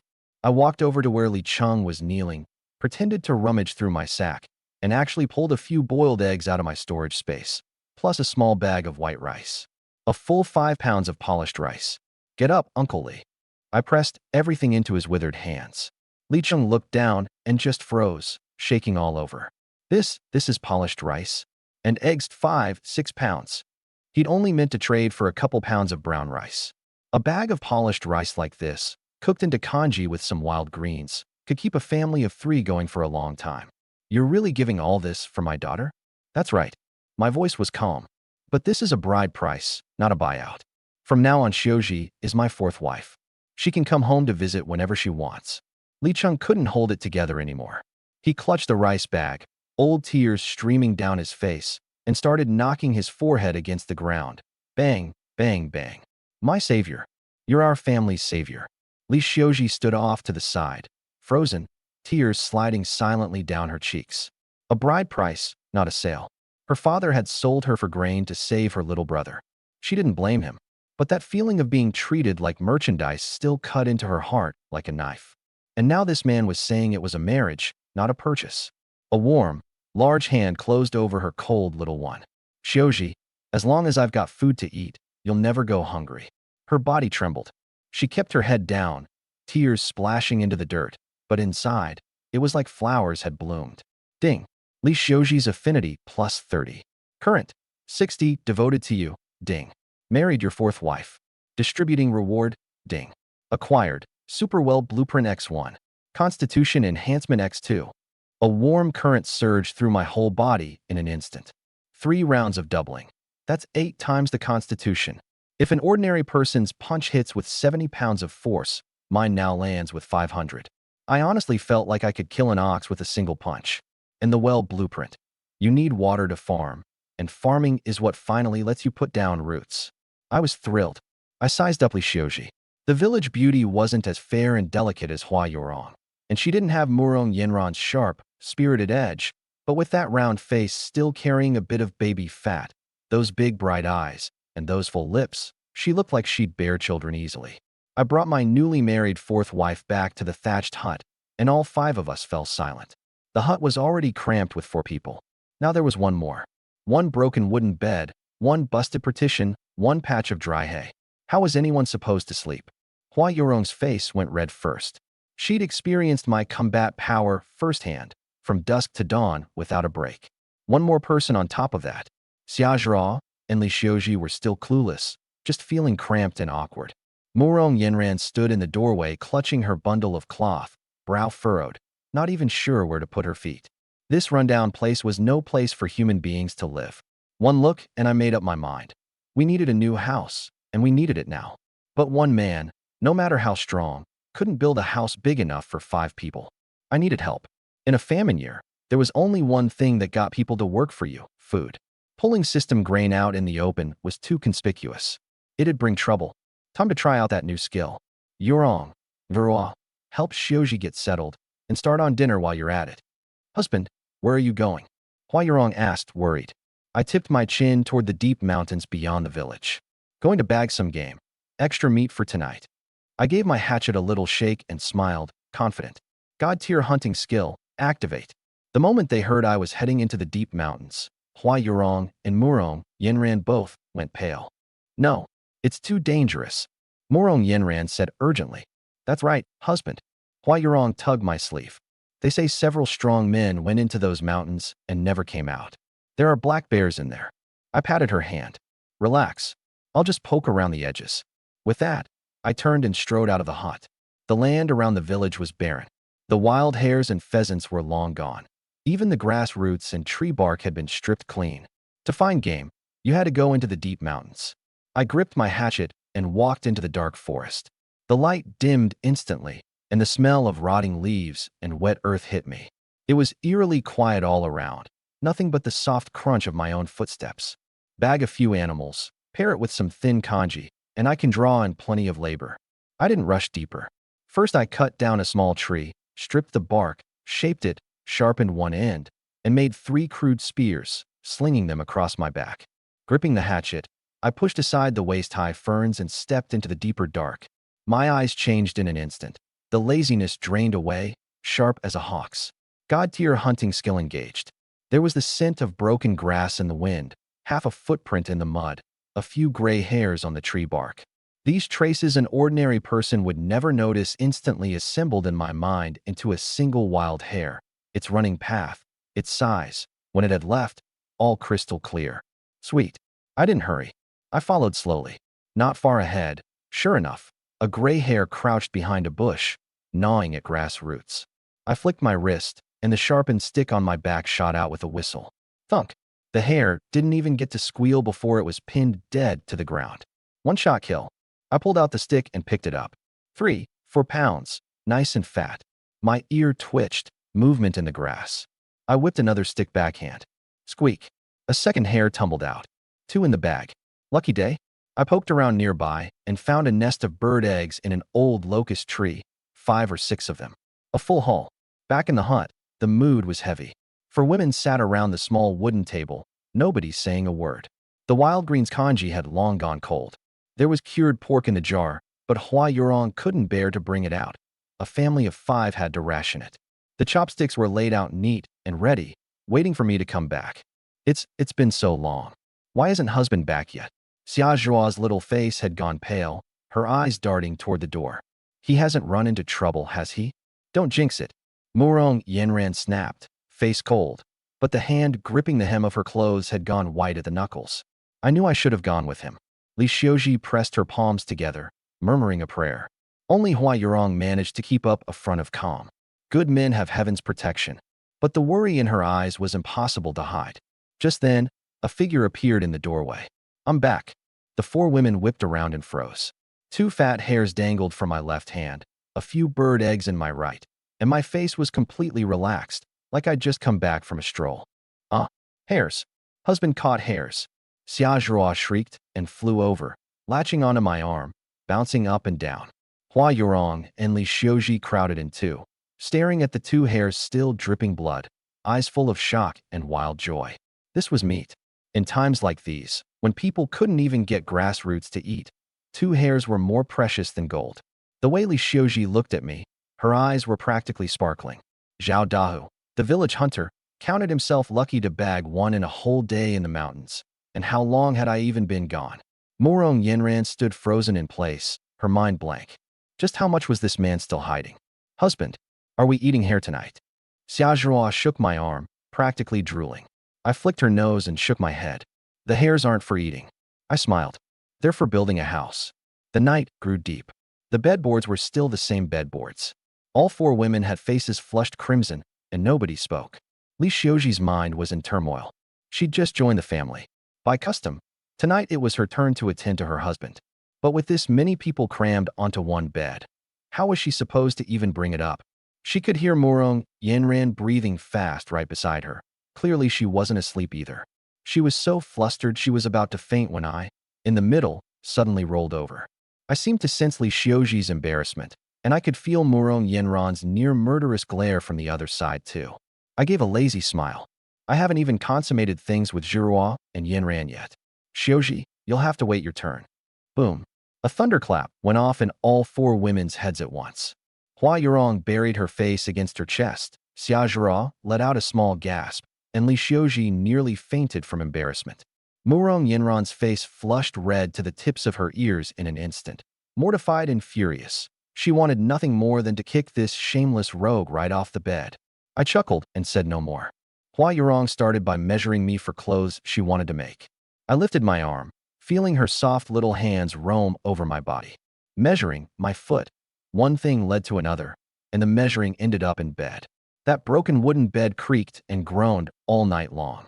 Li Xiuji went completely numb, her whole body tense, like ants were crawling under her skin. Then a pair of arms wrapped around her. It was Xia Zhuo, her face bright red. Beside them, Murong Yenran ground her teeth in fury. Early the next morning, I walked out of the hut refreshed and clear-headed. Hua Yurong didn't even have the strength to scold me. She just decided this man had energy to burn. On the next bed over, Murong Yenran, Xia Zhuo, and Li Xiuji each sported dark circles, one looking more wrecked than the next. Not only had they not slept, they'd been thoroughly tormented. Who would have guessed that the first victims of my enhanced constitution would be my own wives? I took it all in, and inside I was loving it. After breakfast, I picked up the 2 dead hares and strolled out, swaggering over to the big locust tree in the center of the village. A good number of famine refugees were gathered beneath it, eyes hollow, listlessly soaking up the sun. I cleared my throat, my voice ringing out across the whole square. Listen up, everyone. Anyone who helps me build my house today gets fed. Not just fed, there's hare meat, and wild greens and bird egg soup tonight. Won't fill you up, but everyone gets a share. When I finished, the whole place went dead silent. Every numb, half-dead pair of eyes locked onto me, then locked onto the 2 fat hares in my hands. The next second, they all went wild. Good heavens. Am I dreaming? There's wild greens kanji too. The 2 hares in my hands pulled at everyone's eyes like magnets. Those refugees who'd been lying on the ground waiting to die struggled to their feet, green light flaring in their clouded eyes, beast-like growls rising from their throats as they lunged at me like maniacs. Every last one of you, freeze, damn it. I roared, and it stopped the crowd cold. I swept a cold gaze across those faces twisted by hunger. Want meat? Fine. But anyone who slacks off or freeloads can get the hell out of my sight. I pointed at a shifty-eyed, lanky guy. Zhang San, last time the government handed out grain, you stole Widow Wang's share. Get lost. I pointed at another. Zhang Youfu, plenty of strength for beating your wife, none for working. Get lost. I called out a string of the village's notorious idlers and good-for-nothings. The ones I named when ashen, but nobody dared make a sound. In the old days, they'd have swarmed in to grab the hares by now. But just yesterday my wife and I had given Zhao Da's crew a beating, and the village was small. Word had spread fast. If even Zhao Dahu had taken a hit, they could only slink away. A sturdy, honest-looking young man stepped out of the crowd and called out hesitantly, "Brother Lang?" It was my childhood friend, Wang Erniu. I nodded. "Erniu, you're in. And pick me 8 more able-bodied men who can actually work. Don't bring me any dead weight." "You got it, Brother Lang." Soon, 9 broad-shouldered, strapping men stood before me, eyes full of awe. I tossed Wang Erniu a hair. "Let's go. We're starting." The worksite was on the empty lot right next to my rundown hut. The ground was level, and it was close to water. No bricks. We'd stack stones for the foundation. No tiles. We'd build the roof with wood and thatch. At my direction, the 10 men immediately split up and got to work. Some hauled stones, some chopped wood. As the work went on, Wang Erniu grew more and more astonished. I was practically an old master carpenter. Where to lay the foundation, how to cut the mortise and tenon joints in the wood, I knew it all cold. "Brother Lang, when did you learn to build houses?"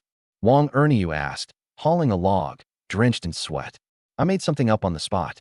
Studied under an old carpenter for a few days. Then I turned to head back inside. Keep at it. I'm going to cook." Inside the hut, the smell of meat was already drifting out. One pot held stewing hare, bubbling and shimmering with fat. The other held wild greens and bird egg soup.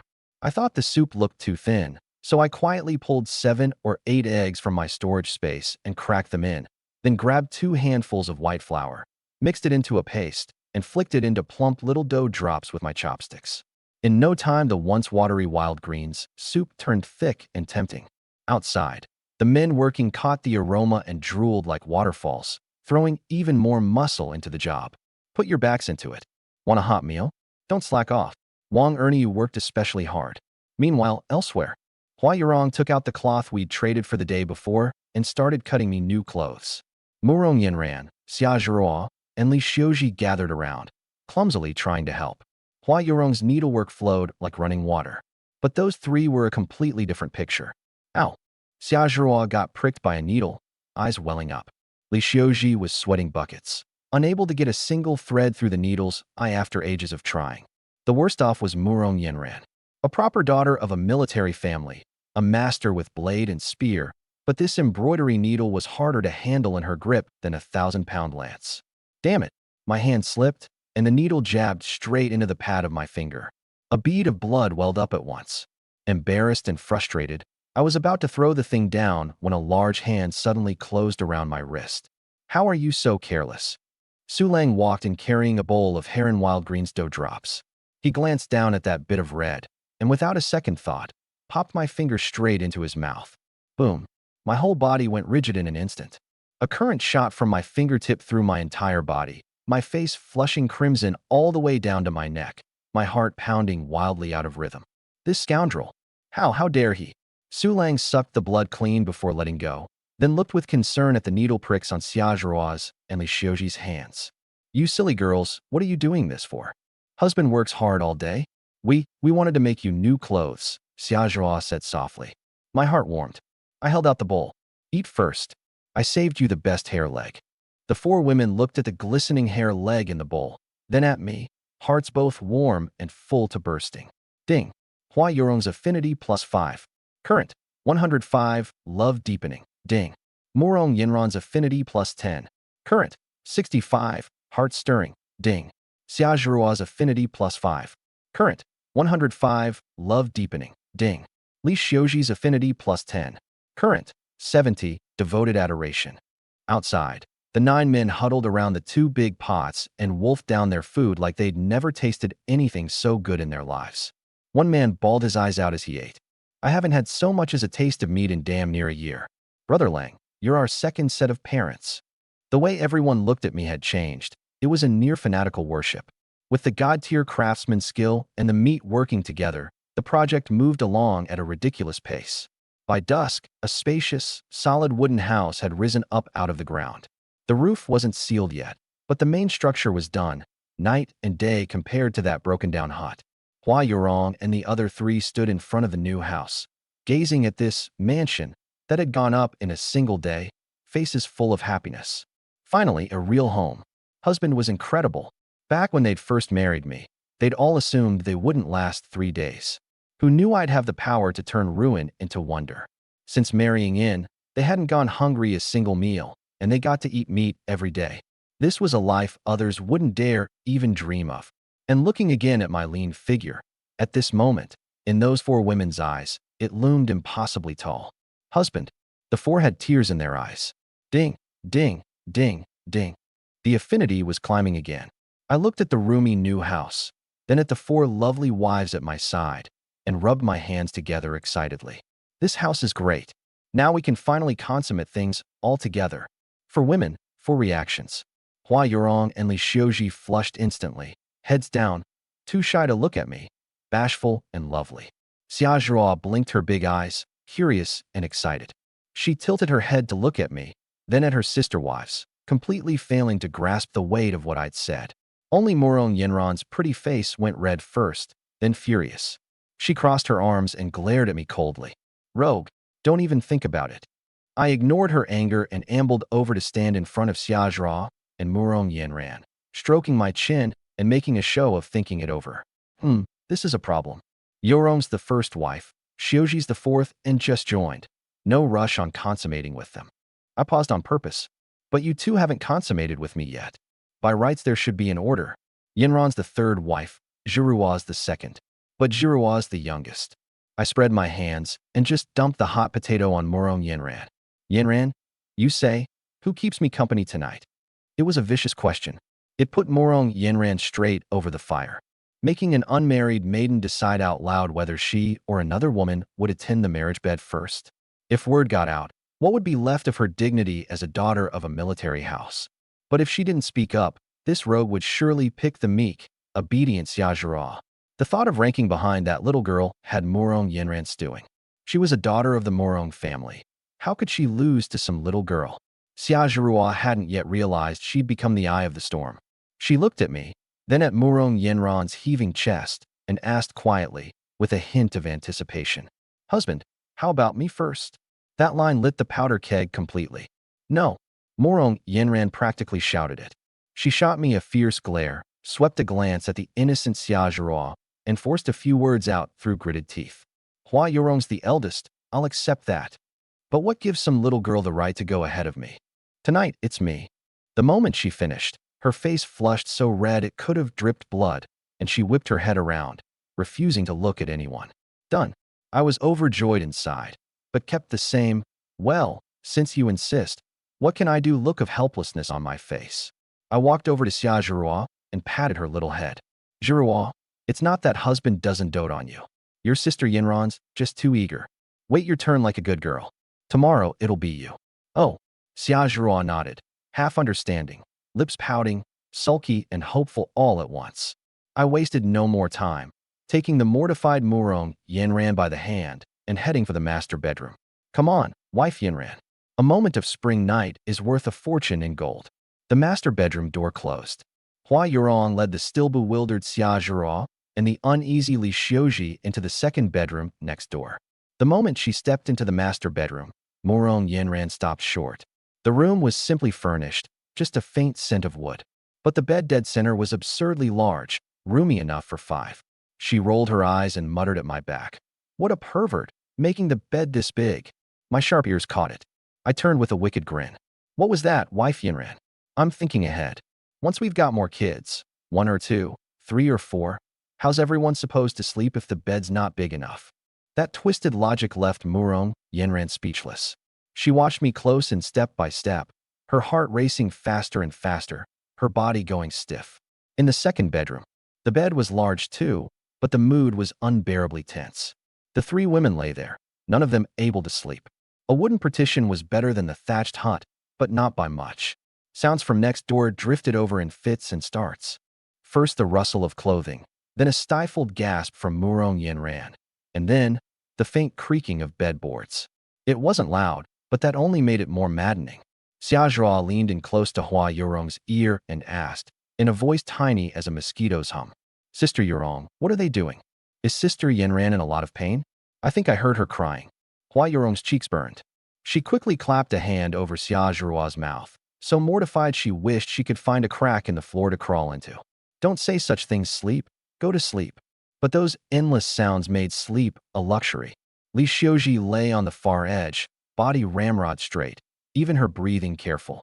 She felt like an outsider who shouldn't be here, and least of all should be hearing this. Her heart was full of self-doubt. Sister Yurong was gentle and virtuous, the first wife.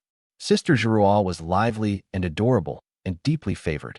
Even Sister Yinran next door knew martial arts and was beautiful. And her? Just a village girl, sold off by her father, nearly fallen into the hands of a brute. That her husband was willing to take her in was already an enormous kindness. How could she dare hope for more? Listening to the sounds next door, she felt both envious and afraid. The 3 women, faces flushed red, didn't sleep a wink all night. Meanwhile, on the east end of the village, Zhao Dahu drank in sullen silence. Damn it, that little bastard Zhao Eru. Where the hell did he go? He kicked over a wine jar and bellowed at his remaining lackeys. It's been 2 days. Didn't he say he was going to deal with those women of Sulang's? The women aren't dealt with, and now he's vanished too. A lackey answered, trembling. Brother who? I searched everywhere second master usually goes. Nobody. And Lu San and Wang Wu who went with him are gone too, like they vanished off the face of the earth. Zhao Dahu went still. A thought flashed through his mind. He suddenly remembered the scene at the village entrance yesterday, Su Lang knocking him back with a single punch. He remembered that man's frighteningly calm face. And he remembered that line he hadn't understood at the time. Your brother's name is Zhao Eru. He misses you. A chill shot from the soles of his feet straight to the crown of his head. He shot to his feet, shaking with shock and rage. Su Lang.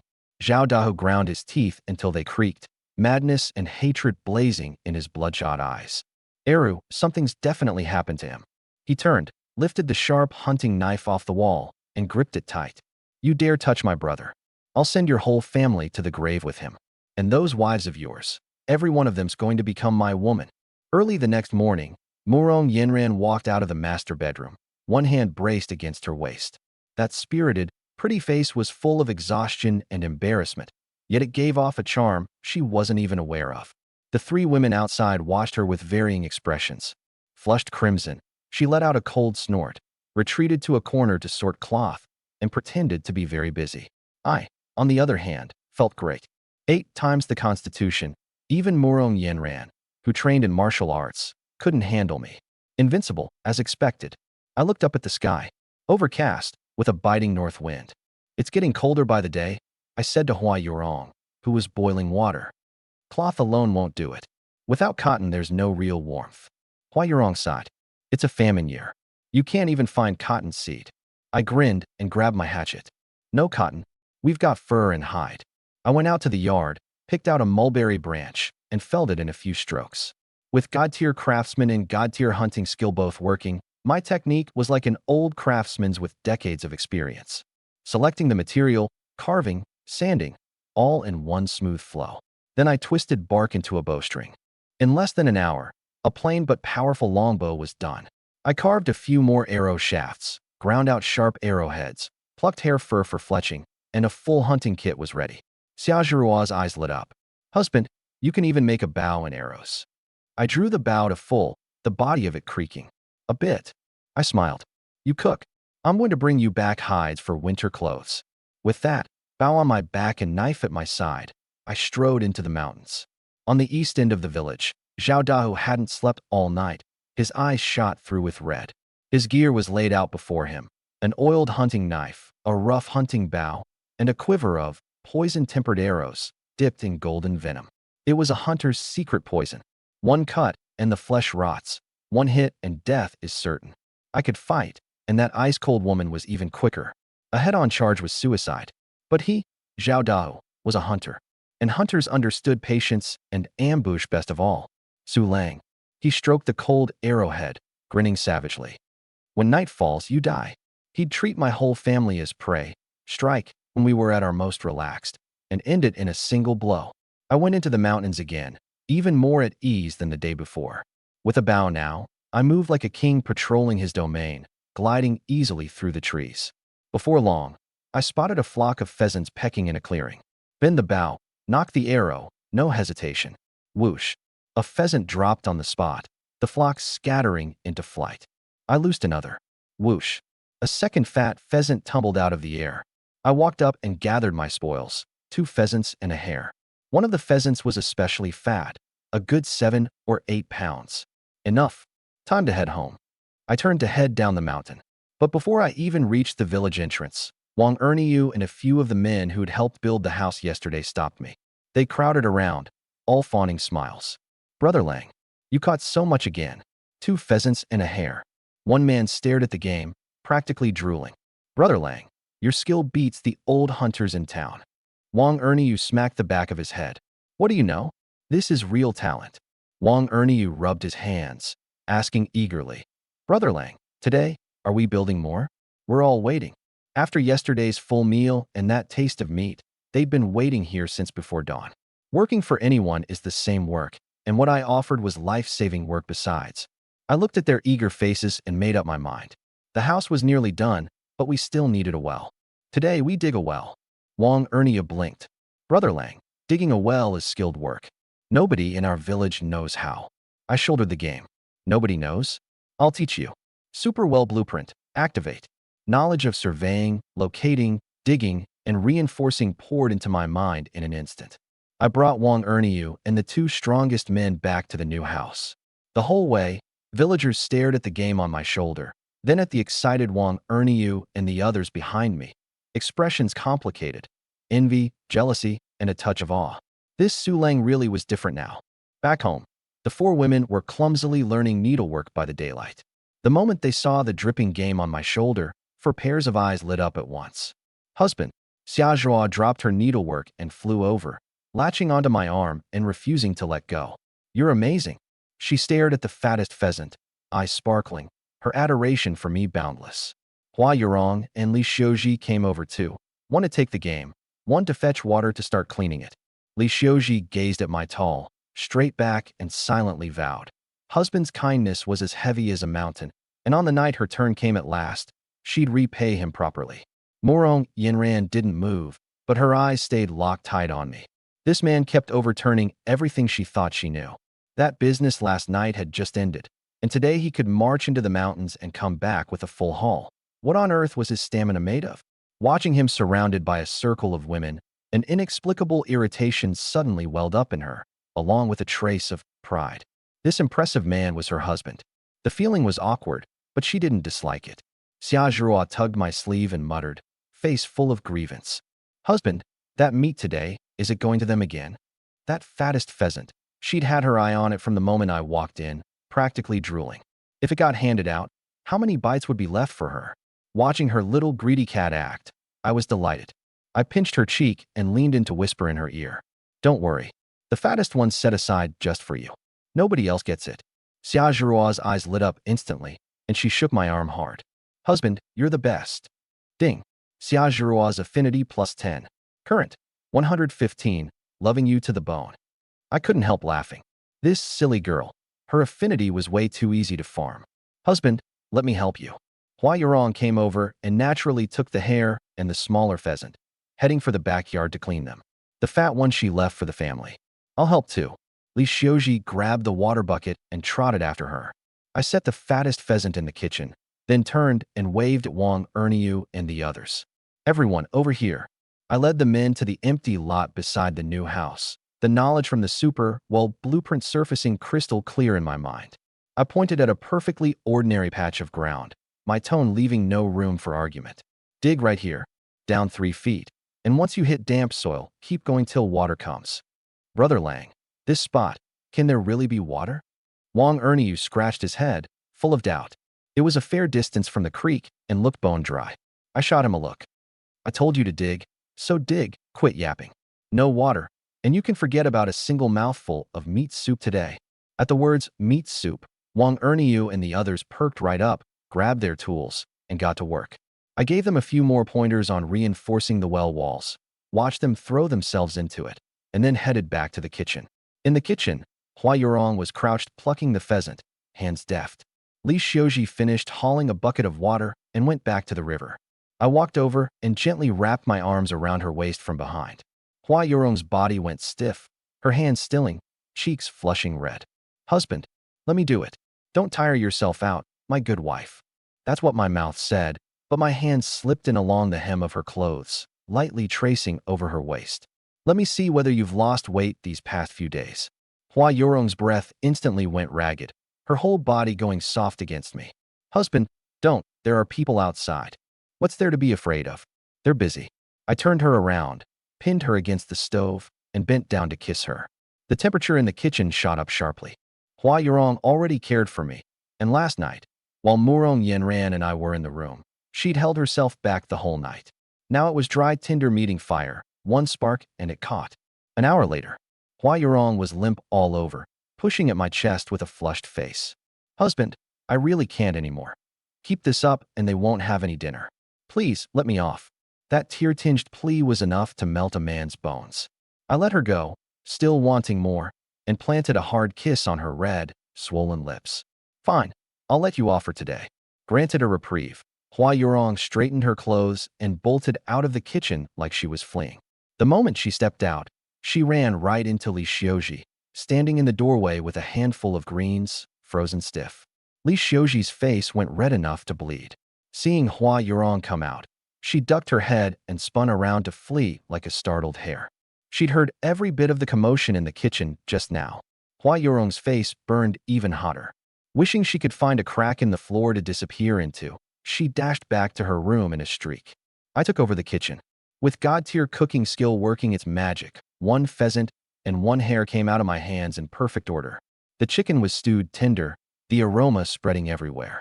The hare, bones and all, simmered with wild greens and dough drops into a big pot of rich soup, the smell domineering enough to fill the entire yard.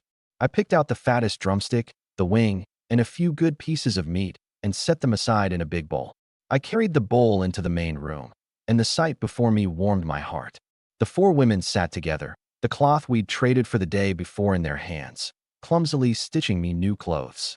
Even Hua Yurong, who'd been thoroughly worn out, even Murong Yenran, who'd glowered at me before, both held needle and thread, faces serious. Their handiwork was honestly nothing to write home about, and Xiaozhua and Li Xiaozhi had picked up several more needle pricks on their fingers, but the thought behind it moved me deeply. I hadn't doted on them for nothing after all. Stop fussing, all of you. Eat first. I set the bowl of meat and vegetables on the table. I picked these out for you. The 4 women looked at the glistening meat in the bowl, then at me, hearts all warm. I instinctively glanced at the system panel. Ding. Hua Yurong's affinity plus 20. Current 125. Heart and soul devoted. Ding. Murong Yinran's affinity plus 30. Current 95. Love rooted deep. Ding. Xia Zhirua's affinity plus 20. Current 135. Heart and soul devoted. Ding. Li Xiuji's affinity plus 25. Current 95. Love rooted deep. Watching this affinity secretly skyrocket, I was grinning ear to ear. My wives were secretly farming affinity for me. Too much. Ha ha ha. Husband, aren't you eating? Hua Yurong asked quickly, seeing me get up to leave. It's just for you. I looked at the bowl of the best meat on the table, then at the 4 pairs of eyes watching me, and my heart warmed. None of the 4 wives had touched their chopsticks. What are you looking at me for? Eat. Hua Yurong pushed the bowl toward me and said gently, Husband, you work the hardest. You eat first. Right. Xia Zhirua nodded over and over like a chick pecking grain. If husband doesn't eat, we won't either. Li Xiuji and Murong Yinran said nothing, but the meaning in their eyes was exactly the same as the other 2. It struck me as both funny and touching, and I deliberately put on a stern face. Have you all turned the world upside down? You won't even listen to me anymore. I pointed at the bowl of meat. Eat now? Don't wait for me. I've still got to keep an eye on the well digging, and I'll grab a couple bites with Erniu and the others outside later. This meat won't taste as good cold. The 4 women's hearts softened at once. Murong Yinran turned her head away so I wouldn't see her reddening face, but muttered under her breath, Who asked you to look after me? I ignored her and turned to head out the door. But inside I was calculating. Murong Yinran's affinity was at 95, and Li Xiuji's was 95 too. Just one final push and both big reward packages would be in hand. Please, no more constitution enhancement. I wailed inwardly.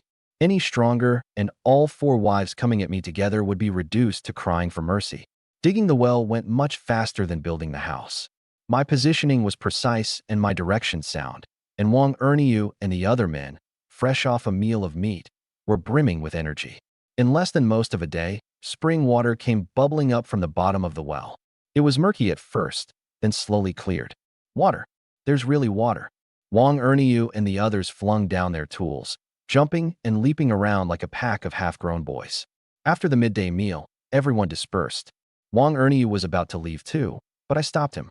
I scooped the leftover harehead and wild greens soup from the pot into a chipped clay jar and pressed it into his hands. Take it. Let your wife and kid have a taste. Then I stuffed 2 pounds of white flour on him as well. Wang Erniu's eyes went red on the spot. Brother Lang, I can't take this. Your family also.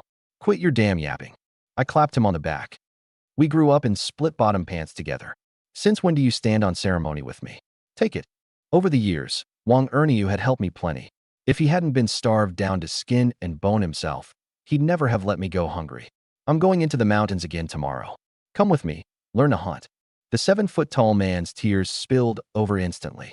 He nodded hard, clutching the clay jar, and left looking back over his shoulder every few steps. Night fell. I returned to the new wooden house, and the smell of meat hit me at the door. A dim oil lamp burned inside. The 4 wives seated properly at the table, waiting for me. The bowl of chicken in the center of the table, the 2 fattest drumsticks, hadn't been touched at all. Why haven't you eaten yet? We were waiting to eat with husband. Hua Yurong stood and pulled out a stool for me. The softest place in my heart felt like it had taken a heavy blow. This was what home meant. All right, we eat together tonight. I picked up a drumstick, and instead of putting it in my own bowl, I brought it straight to Xia Zhirua's lips. Here, Zhirua, take a bite first. Xia Zhirua's face flushed instantly. She looked at me, then at the other wives, and shook her little head like a rattle drum. No, no, no, you eat. Husband. I said eat, so eat.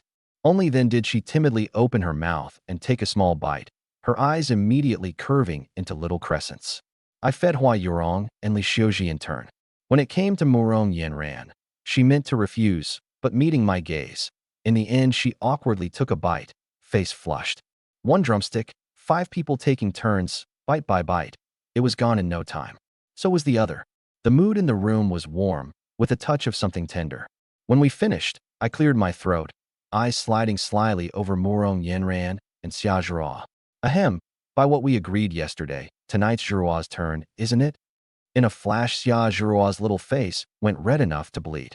She wrung the hem of her clothes, head down, and let out an tiny as a mosquito's hum. full of anticipation. Shameless. That's all you ever think about. Morong Yinran spat, but inwardly she felt a pang of sourness. After being worn half to death by me last night, today he was lively as ever and already thinking of someone else. Was I made of iron? All the menfolk of our great Qian have died in battle. Isn't the whole point of the government handing out wives to make more babies? I said with a perfectly straight face. I'm not being lewd. I'm willingly draining myself dry for the sake of the country. Pa. Murong Yinran's face went red down to her neck. Hua Yurong and Li Xiuji were too embarrassed to lift their heads. Only Xia Zhuruo looked at me with admiration. Husband, you're so noble. I want to bear husband's children. And just as the air was turning so charged it could have caught fire. Bang, bang, bang. Frantic pounding at the door shattered the peace in the room. We all froze. This late, who could it be?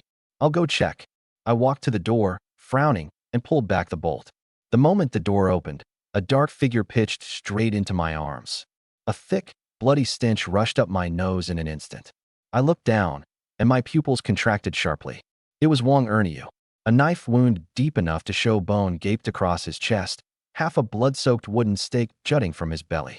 The man was already drenched in blood from head to toe. Brother Lang. Wang Erniu gripped my arm with all his strength, blood welling endlessly from his mouth. Run quick. Zhao Dahu, he's coming to kill you. The words barely out. His head lolled, and he passed out cold. Blood. Thick, iron-smelling blood, soaking through the front of my clothes. Erniu. I looked down at his face. That honest face that always wore a foolish grin, now gray without a trace of color. The gash across his chest had all but split him in two. The thick wooden stake in his belly had cruelly punched clean through his body. Husband, what happened? The women rushed out of the room. At the sight, screams and sobs burst out all at once. Xia Zhuruo's little face went white as paper, and she collapsed straight to the floor. Li Xiuji's legs gave out, and Hua Yurong barely caught her. Hua Yurong knew some medicine, and a single glance told her Wang Erniu was beyond saving. Murong Yinran reacted fastest. She lunged to my side in a single bound, a martial artist's aura erupting from her in an instant. Look out! Before the words were even out. Whoosh! A black arrow split the air, streaking straight for my face. Clutching Wang Erniu's body, I threw myself violently backward, barely dodging. The arrow thunked into the door frame, its tail humming. Get inside now. My eyes blazed red as I dragged Wang Erniu's body into the room and kicked the door shut. Yurong, take them to the second bedroom, away from the doors and windows. Murong Yinran barked, snatching up a wooden club as thick as a door bolt and standing guard at the master bedroom door. Whoosh, whoosh, whoosh.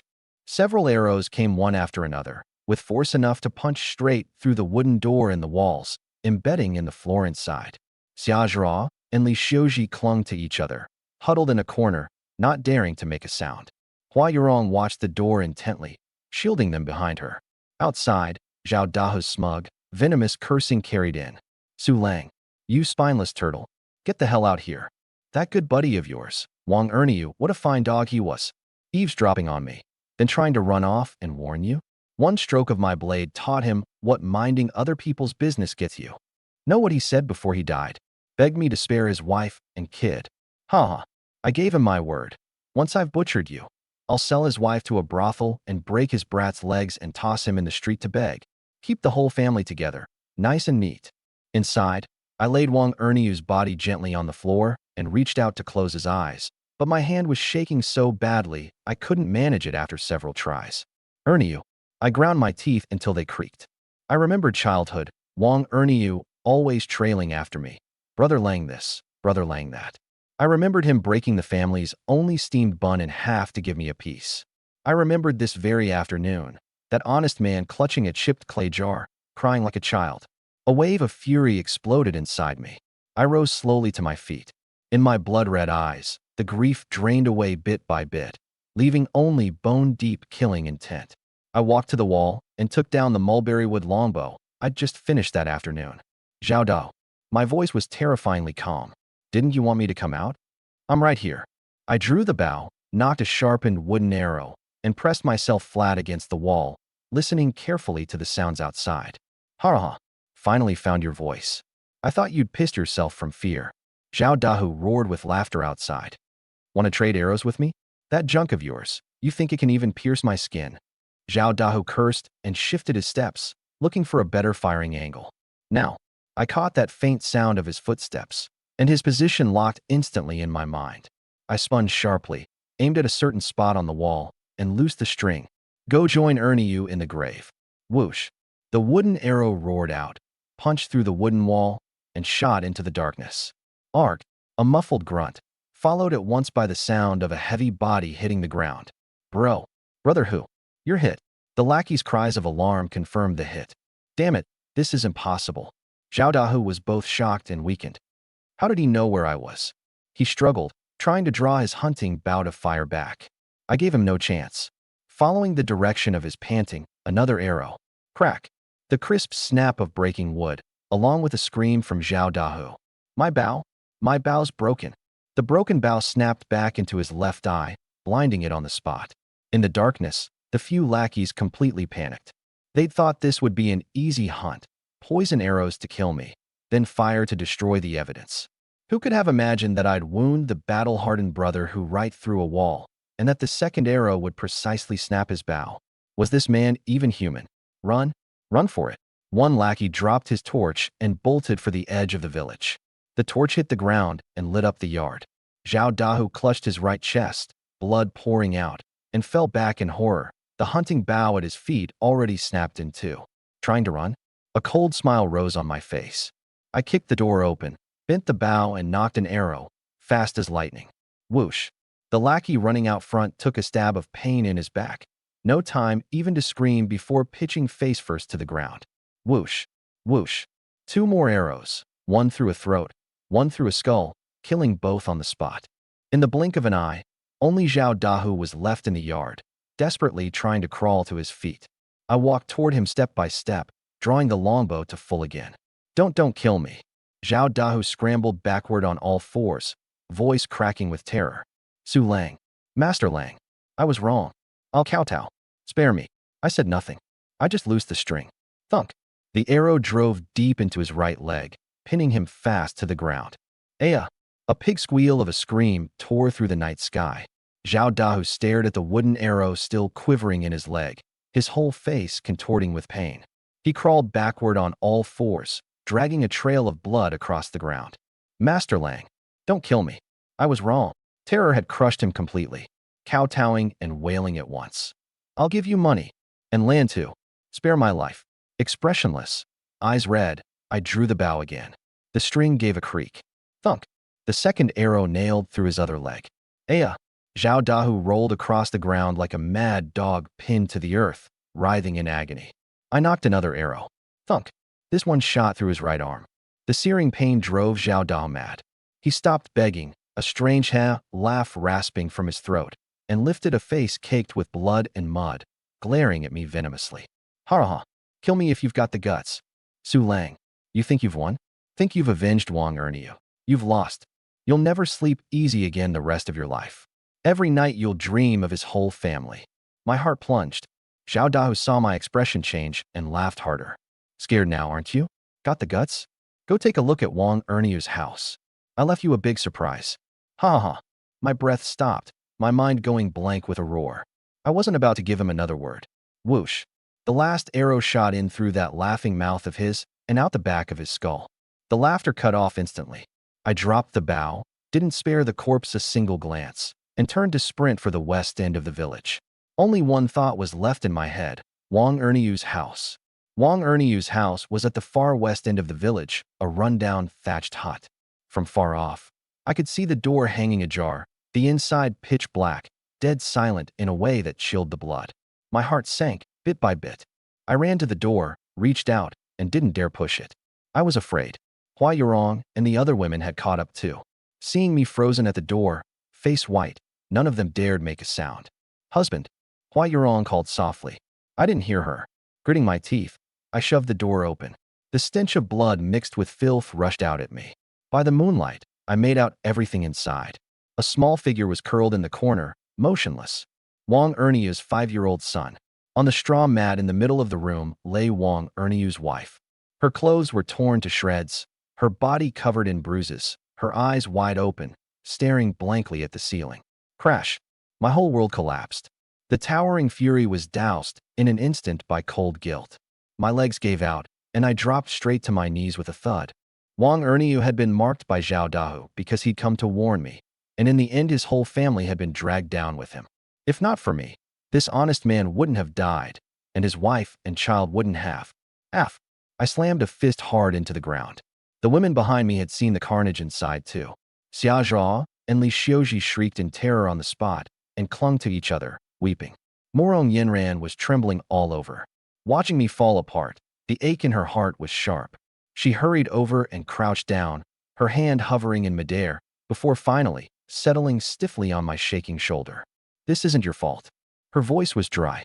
Hua Yurong covered her mouth, tears sliding down without a sound. She didn't break down. She just walked over quietly, took off her own outer garment, and laid it gently over the poor woman, then straightened her torn clothing, preserving for her one last shred of dignity. I knelt on the ground, unmoving, letting remorse tear me apart piece by piece. I don't even know how I got out of there. I didn't go home. I picked up a spade and started digging holes right in Wang Erniu's yard. 1, 2, 3. Like a machine without feeling, digging over and over. The four women stood at a distance, keeping me company, none of them daring to speak. As the sky began to lighten, 3 small earthen graves stood in the yard. I threw down the spade, dropped straight to my knees, and knocked my forehead hard against the ground 3 times before the graves. My forehead split open, blood mixing with mud, but I felt nothing at all. Back at the newly built wooden house, I curled myself into the shadows of a corner and didn't say a word. The 4 women hadn't slept all night, and watching me in this walking corpse state, their hearts clenched into knots. The sun rose, morning light spilling into the room. At last I stirred. I lifted my head and saw the 4 women gathered around me. Hua Yorong's eyes red and swollen, Morong Yinran's face haggard, Xia Zhao's and Li Xiuji's eyes cried puffy too. Something stabbed hard in my heart. I dragged out a smile uglier than crying. I'm fine. My voice was badly hoarse. Life has to go on. I said it word by word. I can't keep you living in fear because of me. I've still got to provide for you, get you to bear me sons and daughters. With that, I struggled to my feet, walked to the kitchen, and saw that fattest pheasant I'd deliberately set aside the day before. A thought slowly took shape in my mind. For people had died over this. Even though Zhao Dahu had come looking for trouble first, in chaotic times like these, the authorities couldn't possibly let it slide. There had to be a settlement. I picked up the pheasant and turned. I need to go to town and pay a visit to Constable Li Si. I'm coming with you. Morong Yinran was the first to step forward. She was worried about my current state, afraid I'd come out on the losing end. If they won't listen to reason, I can at least protect you. I glanced at her and shook my head. With that fiery temper of yours, going there wouldn't help. It'd only make a mess. You. Morong Yinran was left speechless, her pretty face flushing red. She stamped her foot and turned her head away. I was only worried about you. Ungrateful. Go by yourself. Who cares? Her words were hard, but the concern in her eyes couldn't be hidden. Husband, let Sister Yinran go with you. She knows martial arts. She can protect you. Hua Yurong chimed in too, and fished a small porcelain vial from her clothes to press into my hand. This is wound-healing medicine I made. Take it, just in case it might come in handy. The 2 girls, Xia Zhao and Li Xiuji, had long since cried their eyes out. Husband, you have to come back safe. We'll be waiting for you. I looked at those several pairs of cried red eyes, then at Morong Yinran with her tough mouth and soft heart, and the corner of my heart that had frozen to ice over Wang Erniu's death quietly cracked open a fissure. I reached out and patted each of the women on the head in turn. Don't worry. I know what I'm doing. Then I deliberately teased Morong Yinran. With that temper of yours, if you came along you'd stir up trouble where there was none. Be good and watch the house. Su Lang. You bastard. Morong Yinran stamped her foot in fury, her face flushing crimson. Treating good intentions like a donkey's liver and lungs. Better if you die out there. I'll just remarry. After yelling it, she whipped her head around, puffed up with anger, refusing to look at me. I smiled, picked up the pheasant, and pushed the door open to leave. The cold morning wind cleared my muddled head a few degrees. The moment my figure vanished at the village entrance, Morong Yinran spun around, drew a coldly gleaming dagger from her boot, and pressed it into Hua Yurong's hand. You all wait here. I'm going to follow him in secret. If those dog officials dare pull any tricks, I'll bring him back if it kills me. The words barely out, She gathered her breath and sprang off, vanishing in a few bounds. Day Village wasn't far from town, but I walked extremely slowly. Wang Erniu's death pressed on my chest like a boulder, every step a struggle for breath. But I couldn't fall. If I fell, what would become of the 4 women at home? In town, I found Constable Li Si yawning at the gate of the government office. Li Si picked at his teeth, eyes askance, face full of impatience. What do you want? Where are you from? I said nothing and set the heavy pheasant in my hand down on the table. A muffled thud. The 7 or 8 pound fat pheasant, its glossy feathers gleaming in the sunlight. Li Si's tooth-picking hand stopped, and his murky eyes lit up in an instant. Oh ho! He snatched up the pheasant and hefted it, all his laziness gone, nothing left but greed on his face. Now that's something. 7, 8 pounds. Brother, what's this here? Constable, a small token of regard. I cupped my hands and got straight to the point. Something happened in Day Village last night. Then, embellishing freely, I painted myself as a law-abiding commoner bullied by a brute who'd risen up to fight back. Xiao Da broke into my home at night with his men, with designs on my wives. In the heat of the moment, I killed them by accident. The smile slowly faded from Li Si's face. He set the pheasant back on the table and tapped his fingers lightly. By accident. He looked at me with a smile that wasn't a smile. One man, accidentally killing Zhao Dahu and 3 of his brothers? Su Lang, is it? You take me for a 3-year-old. He leaned in closer and lowered his voice. This is a tricky one. For lives, reporting it up, losing your head would be getting off light, and I can't carry that. Unless. He drew out the last syllable on purpose, sly eyes darting over me. I sneered inwardly but feigned dread, pulling a small cloth pouch from my clothes as if to fetch some loose silver. My hand trembled, and with an "oh no," the pouch dropped to the ground, its mouth falling open, snow-white, glistening rice grains rolling all over the floor. It was a bumpy road. This is rice I was bringing home for my wives. Crouching down to gather it with feigned dismay, I secretly watched Li Si's reaction. Li Si's breath stopped in an instant. He stared fixedly at those white grains of polished rice on the floor, his Adam's apple bobbing up and down, all but drooling. Polished rice. In all his years as constable, he'd never seen rice this fine. Brother Su, what are you doing? Li Si's attitude did a complete 180. He clamped a hand on my shoulder, excessively warm. Why didn't you say so sooner? That Zhao Dahu and his crew were village tyrants to begin with, guilty of all kinds of evil. What you did was rid the people of a scourge, a great service. He helped me up, clapping me affectionately on the back, while his foot swiftly raked the rice over to his own side, mouth still spouting righteous talk. I'll settle this case for you. We'll call it bandits falling out among themselves, killed in a brawl, richly deserving their deaths. He thumped his chest, taking it all on. Don't you worry. That backwater Day Village, my word goes. From now on, anything happens in the village, just invoke the name Li Si. Anyone who dares touch you is crossing me. This, Constable. Still Constable. Brother Si. Now you've got it. Li Si clapped him on the shoulder. From now on you're my own little brother. Brother Si. Next time I bag game in the mountains, I'll bring it to you first. Half an hour later, I walked out of the government office and let out a long breath. A 4-life case settled with 1 chicken and 2 pounds of rice. This world really was screwed to hell. I turned into a deserted little alley, stopped, and spoke to the empty corner. You followed me the whole way. Aren't you tired? Still not coming out? Do I have to invite you? Wife Yinran. The figure behind the corner went rigid. Murong Yinran shuffled out, both startled and annoyed. How did you find me? That bit of tailing technique of hers, learned from her father, worked well enough on ordinary people, but trying to fool me, she was a long way off. I looked her up and down and curled my lip. That third-rate trick of yours couldn't even fool a pheasant in the hills, and you want to fool me? I walked up to her step by step, looked at that pretty face flushed with embarrassment and irritation, and couldn't help laughing. Still, seeing how worried you were about your man, I'll just play dumb. Who was worried about you? Murong Yinran's face went all red in a flash, and she craned her neck, mouth stubborn. I was just afraid I'd be widowed if you died. I don't want to be a widow so young. Her mouth was fierce, but those big, watery eyes were full of lingering fear and relief. I smiled and teased her. Won't let you be a widow. Tonight I'll make you a happy, well-satisfied wife instead. Pa, your mind's in the gutter. She stamped her foot, but still hurried to catch up, muttering under her breath.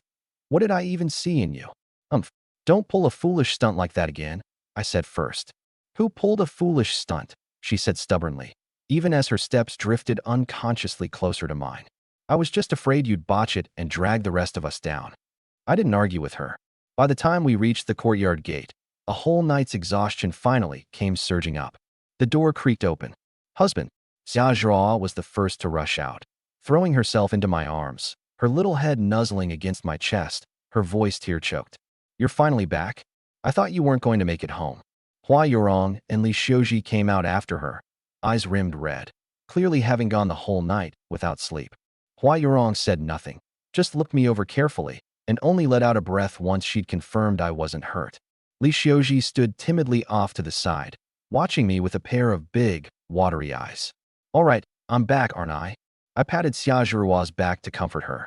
She lifted her head, saw Murong Yanran, and her little mouth instantly pouted. Oomph. Only you gotta go with husband, leaving us home to worry. Murong Yanran's face went red and she turned away, saying nothing. Everyone come inside. Wang Erniu's death had cast a shadow over this courtyard. I didn't want the mood to stay heavy, so I pulled a cloth bundle from my robe. Inside were a few small, blackish seeds. Super seeds. Come help me. I walked to a corner of the yard and turned over a patch of earth with the spade. Plant these, and we'll never want for food. Husband, what seeds? They're all black. Xiaozhua leaned in to ask. Good stuff. I smiled mysteriously and buried the seeds in the soil. The women all came to help. Hua Yurong's movements were practiced, clearly used to farm work. Li Xiuji watered diligently. Murong Yanran hesitated a moment, then rolled up her sleeves too, awkward but putting in real effort. Only Xiaozhua was all thumbs, either pouring on too much water or tamping the soil down hard, which had me laughing. Silly girl, let me teach you. I guided her hand by hand. In the sunlight, the women chattered around that patch of earth, and the courtyard finally had a bit of life to it. Watching the scene, the wound left in my heart by Wang Erniu's death was slowly soothed by that bit of warmth. Night. The mood at the dinner table was even stranger than during the day. Xiaozhua fidgeted, her little face flushed pink, sneaking glances at me before quickly ducking her head to shovel down rice. Murong Yanran's face was cold, even her eating carrying an edge of temper. Hua Yurong and Li Xiuji exchanged a glance and silently lowered their heads. When we'd finished eating, I cleared my throat. So, Zhirua, Xiaozhua jolted, nearly dropping her bowl. As we agreed, tonight. I know. She stood up before I could finish, face red, let out a hum tiny as a mosquito, and fled into the master bedroom. Oomph. Lecture. Murong Yanran spat the word, slammed down her chopsticks, and went back to the second bedroom. I rubbed my nose and followed into the master bedroom. Inside, Xiaozhua sat awkwardly on the edge of the bed, little hands wringing the hem of her clothes. Husband, what's there to be afraid of? I sat down beside her and gathered her into my arms. The little thing's body was stiff, yet it still trembled with a trace of anticipation. Husband, they said it'll hurt a lot. Don't worry. I'll be gentle. I bent and kissed her. She responded clumsily, her whole body slowly going soft in my arms. What came after? I won't spell out in detail. That night, the wind outside the window was faint, but the lamp inside the room went dark very late. In the second bedroom, the three women lay in bed, none of them able to sleep. The sounds from next door drifted over in fits and starts, hot enough to set the heart racing. Murong Yanran flipped over irritably and pulled the quilt over her head. Bastard. Zhirua is still so young. Can't he be a little gentler? Yanran, keep it down. In the dark, Hua Yurong let out a soft sigh. Husband's stamina isn't something one of us alone can handle. She paused, then said in a very faint voice, maybe from now on, we sisters will have to take him on together to satisfy him. He wishes. Murong Yanran snapped, but in her heart, things had quietly stirred into disorder. No, what am I letting my mind run off to? Together? That would just be letting that bastard off easy. Li Xiuji lay on the very outside edge, her whole face burning fiercely, and she quickly buried her head in the quilt, softening even her breathing. Early the next morning, I walked out of the master bedroom refreshed and clear-headed, struck again by what a fine thing 8 times the Constitution was. I stretched lazily, my joints crackling. I turned my head, and there were Hua Yurong, Murong Yanran, and Li Xiuji, all three sporting a pair of dark circles, listlessly boiling water. A surge of smugness rose in me, and I deliberately sidled over. Oh, What's the matter, ladies? Didn't sleep well again last night. Hua Yorong and Li Xiuji blushed and didn't dare look at me. Only Murong Yenran lifted her head, glaring at me viciously. That resentful look paired with the dark circles wasn't the least bit frightening. If anything, it was a touch comical. That tickled me, and I leaned in close, dropping my voice with a wicked grin. What's the wife so angry about? Are you jealous, maybe? How about we do it together tonight? In your dreams. Murong Yenran's fur bristled instantly, and a dainty fist flew straight at my face. Shameless bastard. Go to hell. I didn't dodge. Without even lifting an eyelid, I reached out and caught her incoming fist. The force wasn't much, but that punch of hers was simply stopped dead in midair, unable to move an inch. You.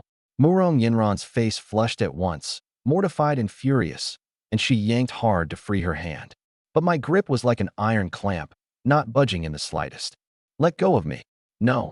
I smiled, and with my other hand circled her waist, and with one pull dragged her whole body into my arms.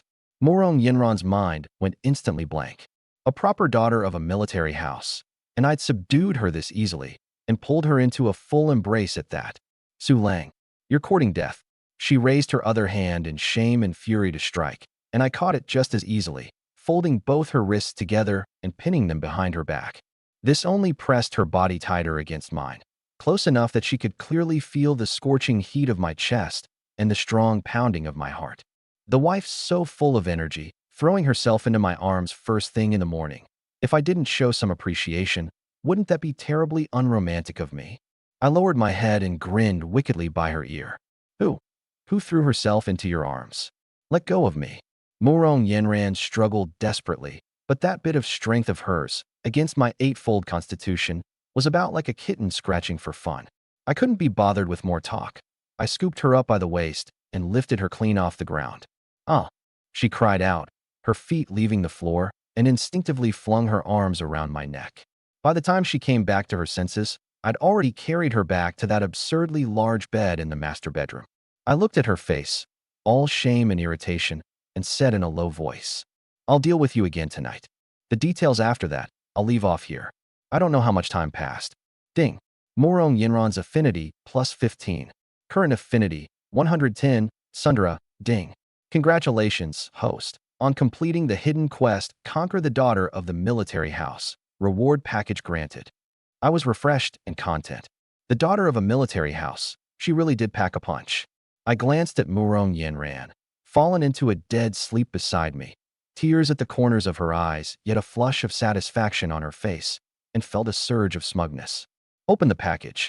Congratulations, host, on receiving 100 pounds of premium pork belly, 100 pounds of fine northeastern rice, and wild wind blade technique, beginner.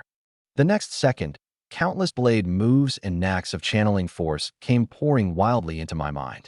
Hack, chop, sweep, thrust, from the fundamentals to the variations, as if I'd already trained hard at it for a dozen years.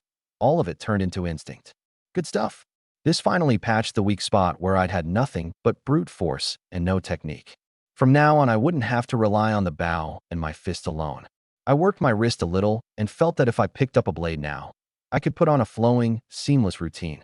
The sun outside had already climbed to its zenith. Midday somehow. I got up, dressed, and walked out of the master bedroom.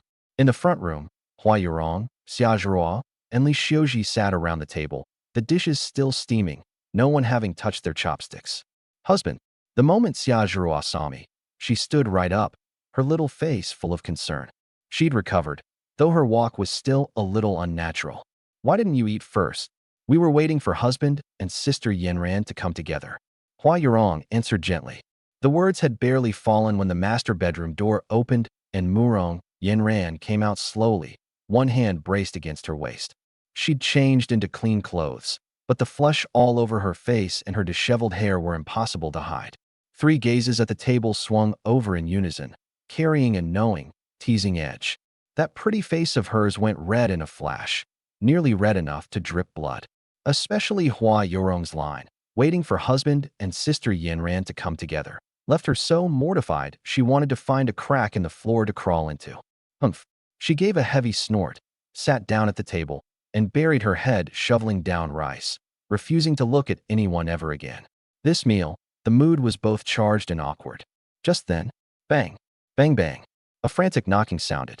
I set down my bowl and chopsticks and went to open the door. Outside, a woman in ragged clothes, sallow and gaunt, dropped to her knees with a thud and kowtowed to me desperately. It was the village's widow Wang.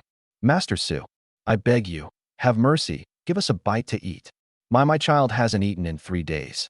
Her forehead struck the gravel ground, blood streaming, her voice shrill and full of despair. Not far off, several villagers craned their necks to peek, the same hunger and numbness on their faces, along with a faint, hard-to-detect anticipation. My face went cold in an instant. There's none. 2 words, without the slightest hesitation. Bang! I shut the door. Back at the dinner table, Xiaozhua bit her chopsticks and said softly, Husband, that widow Wang. She's pretty pitiful. Don't we still have food? Why not give her a little? Before I could speak, Morong Yenran cut in coldly.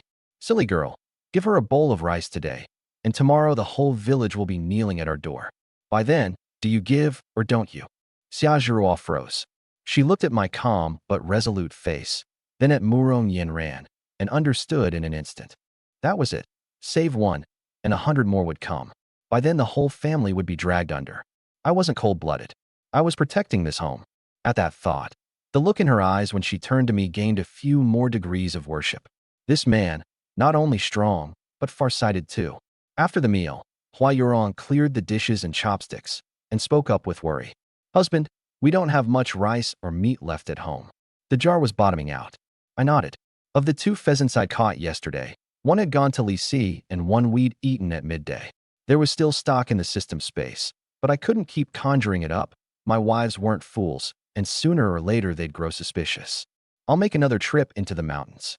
I got up to fetch the bow and arrows. Husband, be careful. The 4 women spoke as one, faces full of worry. The man I was now, in their hearts, was long since not the frail man of before. My shoulders were broad, my back imposing. I was the one and only pillar holding up this home. I pushed the door open, ready to set off. Outside, that widow Wang was, astonishingly, still kneeling there. She no longer kowtowed, no longer wailed. She just knelt bolt upright, like a statue drained of life, her eyes hollow, utterly still. I stopped and looked down at her from above. Widow Wang's body shuddered, and she slowly lifted her head, gazing up at me with a pair of despairing eyes. Want to eat? Fine, I said. A spark burst in Widow Wang's eyes. Come into the mountains and hunt with me. That line sent her plunging into an icy pit. Come back alive, and you'll have food to eat. Do you dare? If not, get lost.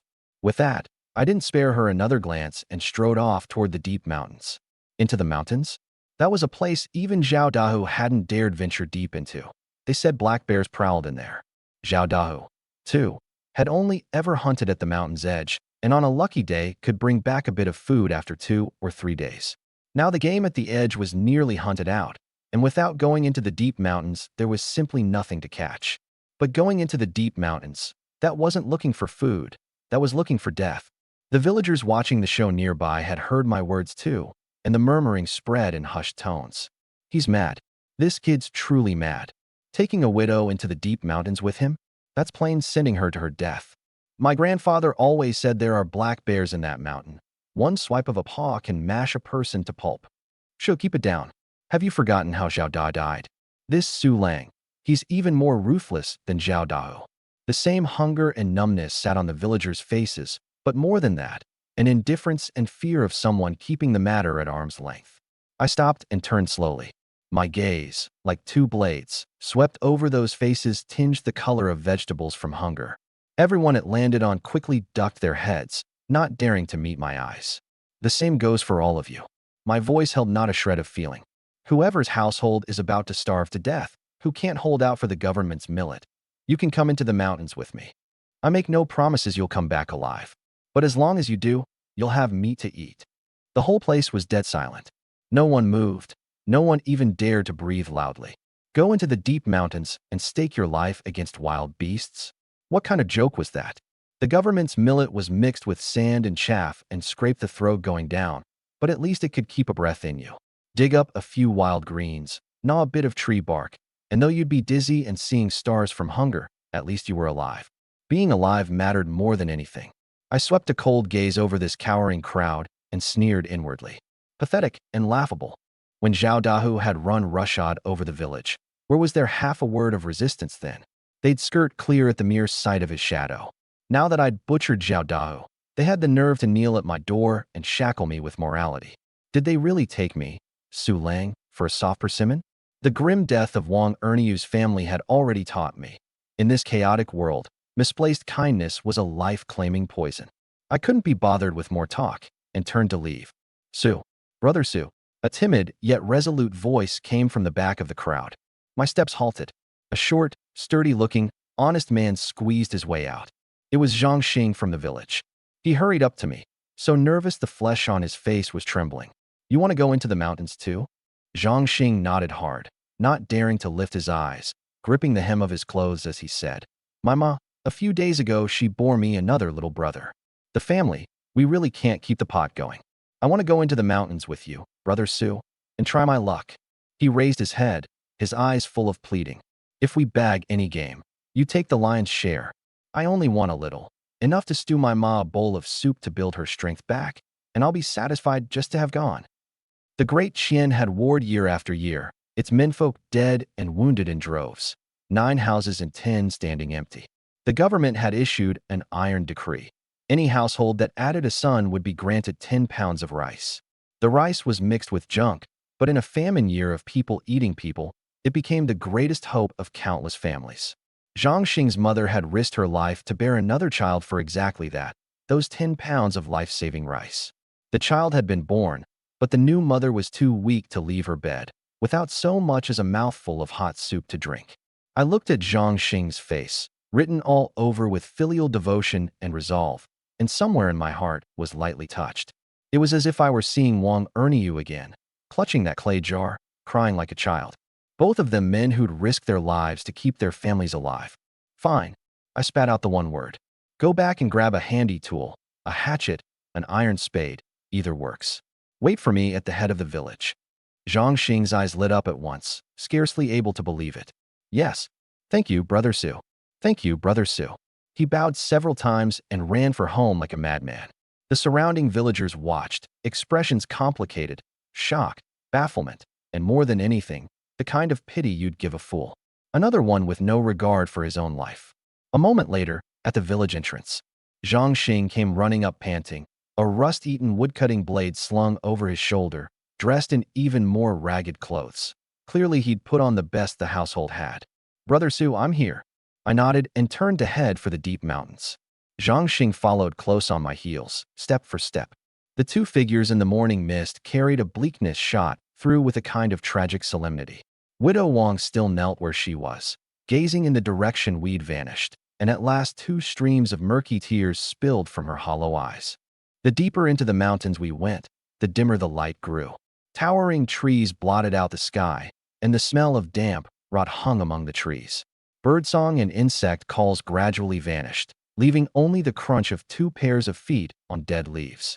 Zhang Xing's palms were drenched in sweat, gripping his woodcutting blade, not daring to stray a step too far from me.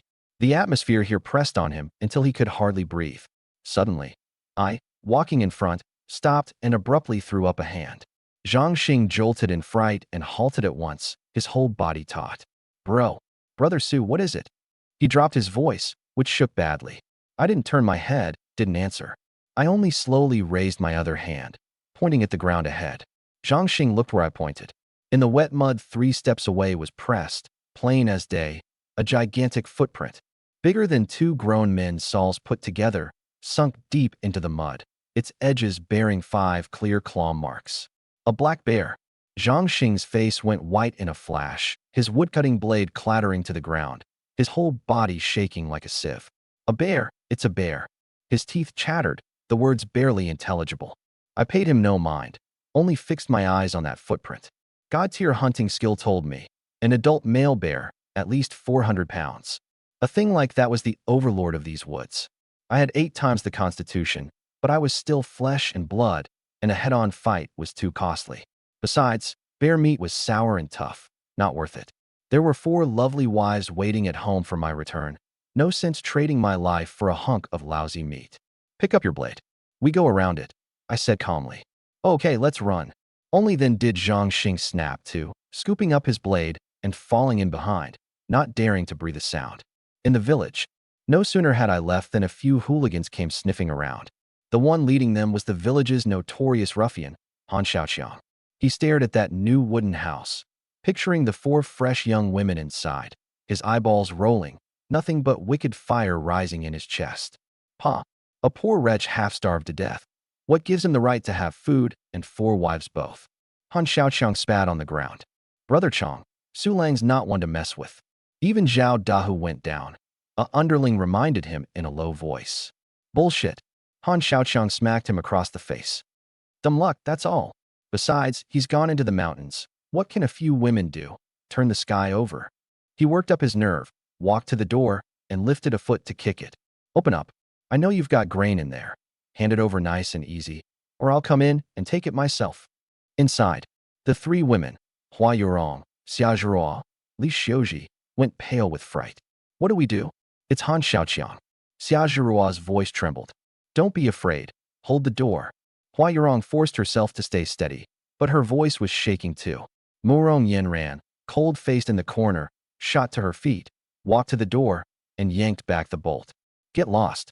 One icy word. Han Xiaoqiang was stunned. The one who'd opened the door was the prettiest, coldest of the women. Then a lecherous grin spread across his face. Oh ho, the little lady's quite a spitfire. Man's not home. Lonely, are you? How about Big Brother comes in and keeps you company? The words weren't even out when Murong Yenran moved. A whip kick, whistling with wind, slammed viciously into Han Xiaoqiang's gut. Bang! Han Xiaoqiang flew out 3 meters and crashed hard to the ground, clutching his belly, unable to get up for the longest time. The watching villagers and the underlings were all dumbstruck. Who could have guessed that this slender-looking woman struck so brutally? Murong Yenran didn't spare him a glance, just turned and shut the door. You dare hit me? You filthy bitch. I'll kill you. Hauled up by an underling, Han Xiaoqiang charged the courtyard, eyes red. Just as he reached the door, a flash of cold light. A dagger was already pressed to his throat. The icy blade froze him on the spot. One more step, you die. Murong Yenran's tone was cold as ice. The whole place was dead silent. The villagers watching the show all clammed up now. Only then did they understand. This new wife of mine was no weak woman. She was a rose with thorns, a tigress that bit. No wonder I dared go toe-to-toe with Zhao Dao. There was such a fierce character hidden in my home. The look in everyone's eyes at that wooden house changed completely, from jealousy and resentment into awe and fear. Deep in the forest, Zhang Xing and I went around the bear's den and pressed on deeper. Suddenly, a violent crashing in the brush, and a hulking, tusked wild boar came charging out with a roar. Ah, boar! Zhang Xing's soul nearly flew off. Screaming, he threw down his blade and ran. I, on the other hand, didn't move a hair. Calmly bent the bow and knocked an arrow, fast as lightning. The boar charged within 10 meters. Whoosh! The first arrow, right through the left eye. Roar! The boar bellowed wildly, its charge undiminished. I knocked another arrow. Whoosh! The second arrow, punching through the right eye. Both eyes blinded, the boar kept charging on momentum alone. My expression didn't change. 2 arrows in quick succession. Whoosh! Whoosh! 1 arrow through the throat. 1 straight into the skull through its gaping mouth. Thud! The 300-plus-pound behemoth crashed to the ground, sliding several meters, stopping less than a foot from where I stood. Fresh blood stained the ground red. Zhang Xing, who'd run off into the distance, heard the commotion and looked back, turning to stone on the spot. A stone-dead boar, and me, calm as a breeze. In the space of no more than 2 or 3 breaths, he'd shot a full-grown boar dead? Was I even human? Come help. I gave the boar a kick. The smell of blood will draw other beasts. Hurry and haul it off. Zhang Xing came scrambling and stumbling back, and looking at this boar bigger than 2 calves, flushed red all over with excitement. Brother Su, you're nothing short of a god descended to earth. 300 pounds. We're rich. We're rich. I couldn't be bothered with him. It took the 2 of us a Herculean effort to drag the boar out of the mountains. The sky was darkening, and by the time we walked out of the dense woods into the light, the both of us were nearly collapsed with exhaustion. Brother Su, let's rest. I really can't walk anymore. Zhang Xing dropped flat onto the ground, panting. I was tired too, and nodded. Brother Su, have some water. Zhang Xing untied his water skin and held it out. face full of gratitude. You worked the hardest, drink first. I thought nothing of it, took it, and tilted my head back to drink. In that very moment my Adam's apple was bobbing. On the ground, Zhang Xing's eyes lost their honest gratitude in an instant, leaving only viciousness and resolve. He quietly picked up that rust-eaten wood-cutting blade beside him, and at my utterly defenseless neck, he hacked down hard. The rusty wood-cutting blade came chopping at my neck. My body reacted faster than my mind. I snapped my head back. The blade's edge grazed past my Adam's apple, leaving a thin line of blood. I flung the water skin from my hand, water spilling across the ground. I didn't look at the water. I only stared at the man before me, honest-faced just a moment ago, now twisted with savagery. Zhang Xing. In that flash of an instant, I understood it all. A 300-plus-pound boar, in a famine year, was a mountain of gold. Deep in these mountains, what was one human life worth? Kill me, and the boar was his. Back in the village, he need only say it was carried off by a bear. Who would doubt it? The scene of Wang Erniu's family's grim death flashed through my mind again. In this world, there was no reasoning to be had. Zhang Xing had gone fully mad, raising the blade and chopping at the crown of my head with all his strength. He'd torn off the mask. There was no road back for him now. At this range, he'd reckoned my god bow was nowhere near in time to grab. I didn't so much as twitch a brow, not bothering to pick up the mulberry wood longbow on the ground. I drew the short blade at my waist in a backhand. Wild wind blade technique turned to instinct. I didn't take the blow head on. I only stepped a small step to the left, and that single step slipped clear of that heavy, powerful chop. At the same time, the short blade swept up from below, a fierce upward sweep. SSHK. Zhang Xing looked down, staring in disbelief at his own right wrist. A wound deep enough to show bone was gushing blood wildly. Clang. The blade dropped to the ground. Zhang Xing staggered back, his face full of terror. How was it possible? I stepped up after him in one stride. The short blade plunged straight into Zhang Xing's chest. Ugh! Zhang Xing sank limply to his knees, blood welling from his mouth, a ha-ha rasping in his throat. Brother Lang. He reached out trying to grab the leg of my trousers. I was wrong. I beg you, my newborn little brother.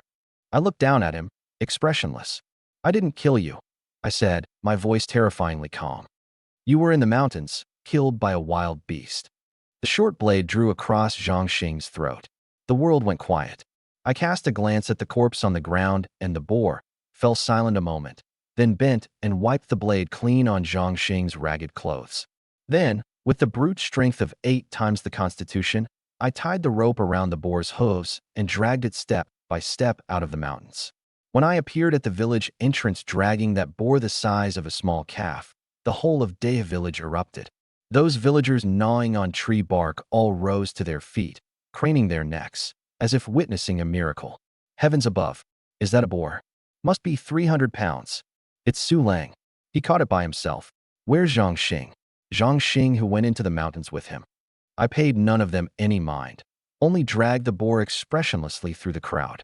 The villagers instinctively made way, looking at the blood on me that didn't belong to the boar, looking at my face cold as ice. Every one of them held their tongue like a cicada in winter. Jealousy? Envy? No. All that was left was a fear carved into the bone. This Su Lang was no longer a man. He was a devil. I dragged the boar straight home. Bang! I kicked the courtyard gate open. Husband, you're back. 4 figures rushed out of the house at once. At the sight of the fearsome boar behind me, they clapped their hands over their mouths in unison again.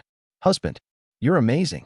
Xia Zhao was the first to react, flying into my arms like a little bird, her little head nuzzling against my chest. Hua Yurong and Li Xiuji crowded in too, faces full of joy and worship. Only Murong Yanran came to my side and carefully examined the blood on me. You're hurt. It's not my blood. Murong Yanran let out a breath, then lowered her voice and asked, Where's Zhang Xing? I glanced at her, fed to a bear. Murong Yanran's body went slightly stiff, but she said nothing and quietly withdrew to one side. Husband, you have no idea. Xia Zhuo wriggled out of my arms and tugged my sleeve, complaining with a coquettish whine. Not long after you left, that Han Xiaoqiang came with his men. He even tried to kick the door in and rob us of grain. She tilted up her little face, the picture of adorable in her. You've got to set this right for me, Wei. If Sister Yanran hadn't kicked him flying, we wouldn't have known what to do. That cold face of mine finally shifted a little. I looked down at Xiaojurua's aggrieved little face, and a feeling both savage and satisfied rose in my chest. Bullies who fear the strong and crush the weak. I rubbed Xiaojurua's head. I know. I turned to the women. This pig, you start cleaning it. With that, I headed out of the courtyard. Husband, where are you going? Hua Yurong asked with worry. I didn't look back. I'm going to teach a lesson to that pack of cowards who crush the weak and fear the strong. I didn't go straight to the east end of the village to find Han Xiaoqiang. Instead, I made a loop through the village first. The village roads were full of potholes, the villagers, every one of them sallow and gaunt. The moment they saw me, they ducked their heads and shied away, like mice catching sight of a cat. In a corner, I found a little boy thinned down to nothing but bones, sucking on his fingers. The instant he saw me, he turned in fright to run. Hold it! The little boy froze, trembling like a withered leaf in the wind. I drew a still warm egg from my robe and tossed it over. The scent of egg slid into his nose, and the little boy stared fixedly at it, drooling. Want it? He nodded frantically. Run an errand for me. Get it done, and there's meat soup tonight too. The two words meat soup made the little boy's eyes light up at once. Just say it. I'll do anything. Go to the government office in town and find Constable Li Si. Tell him his sworn brother Su Lang has bagged a 300-pound boar and invites him over for meat tonight. I paused. And tell him I'm at Han Xiaoqiang's place at the east end of the village, waiting for him to come deal with a few dogs who don't know their place. The little boy committed every word to memory, stuffed the egg into his mouth, and bolted off out of the village for all he was worth. Killing is easy. What I wanted was to make an example, to make every soul in Daya village understand that no one was to trifle with my family. Han Xiaoqiang's house was about as run down as my old thatched hut, on the verge of collapse. You could hear the bragging inside from far off. Su Lang's a nothing. Just rode a streak of dumb luck, didn't he? Han Xiaoqiang's drake-like voice was especially grating. Those women of his, so fresh and juicy you could squeeze water out of them. Wasted on him. Brother Chang's right. Tonight we slip over and give him some color. Haha, get a taste of what a government-issued wife's like too. A round of lewd, raucous laughter. Villagers passing by dared be angry but not speak, only quicken their steps. I walked to the door, didn't knock, and lifted a foot in one ferocious kick. Crash. The broken door split into pieces. The laughter inside cut off at once. Han Xiaoqiang and his pack of no-good cronies sat there dumbstruck. Su Lang. The grass root in Han Xiaoqiang's hand dropped to the floor. Without a word, I walked in step by step. What do you want? Broad daylight. Don't you try anything. Han Xiaoqiang blustered, fierce on the outside but hollow within. The corner of my mouth twitched up.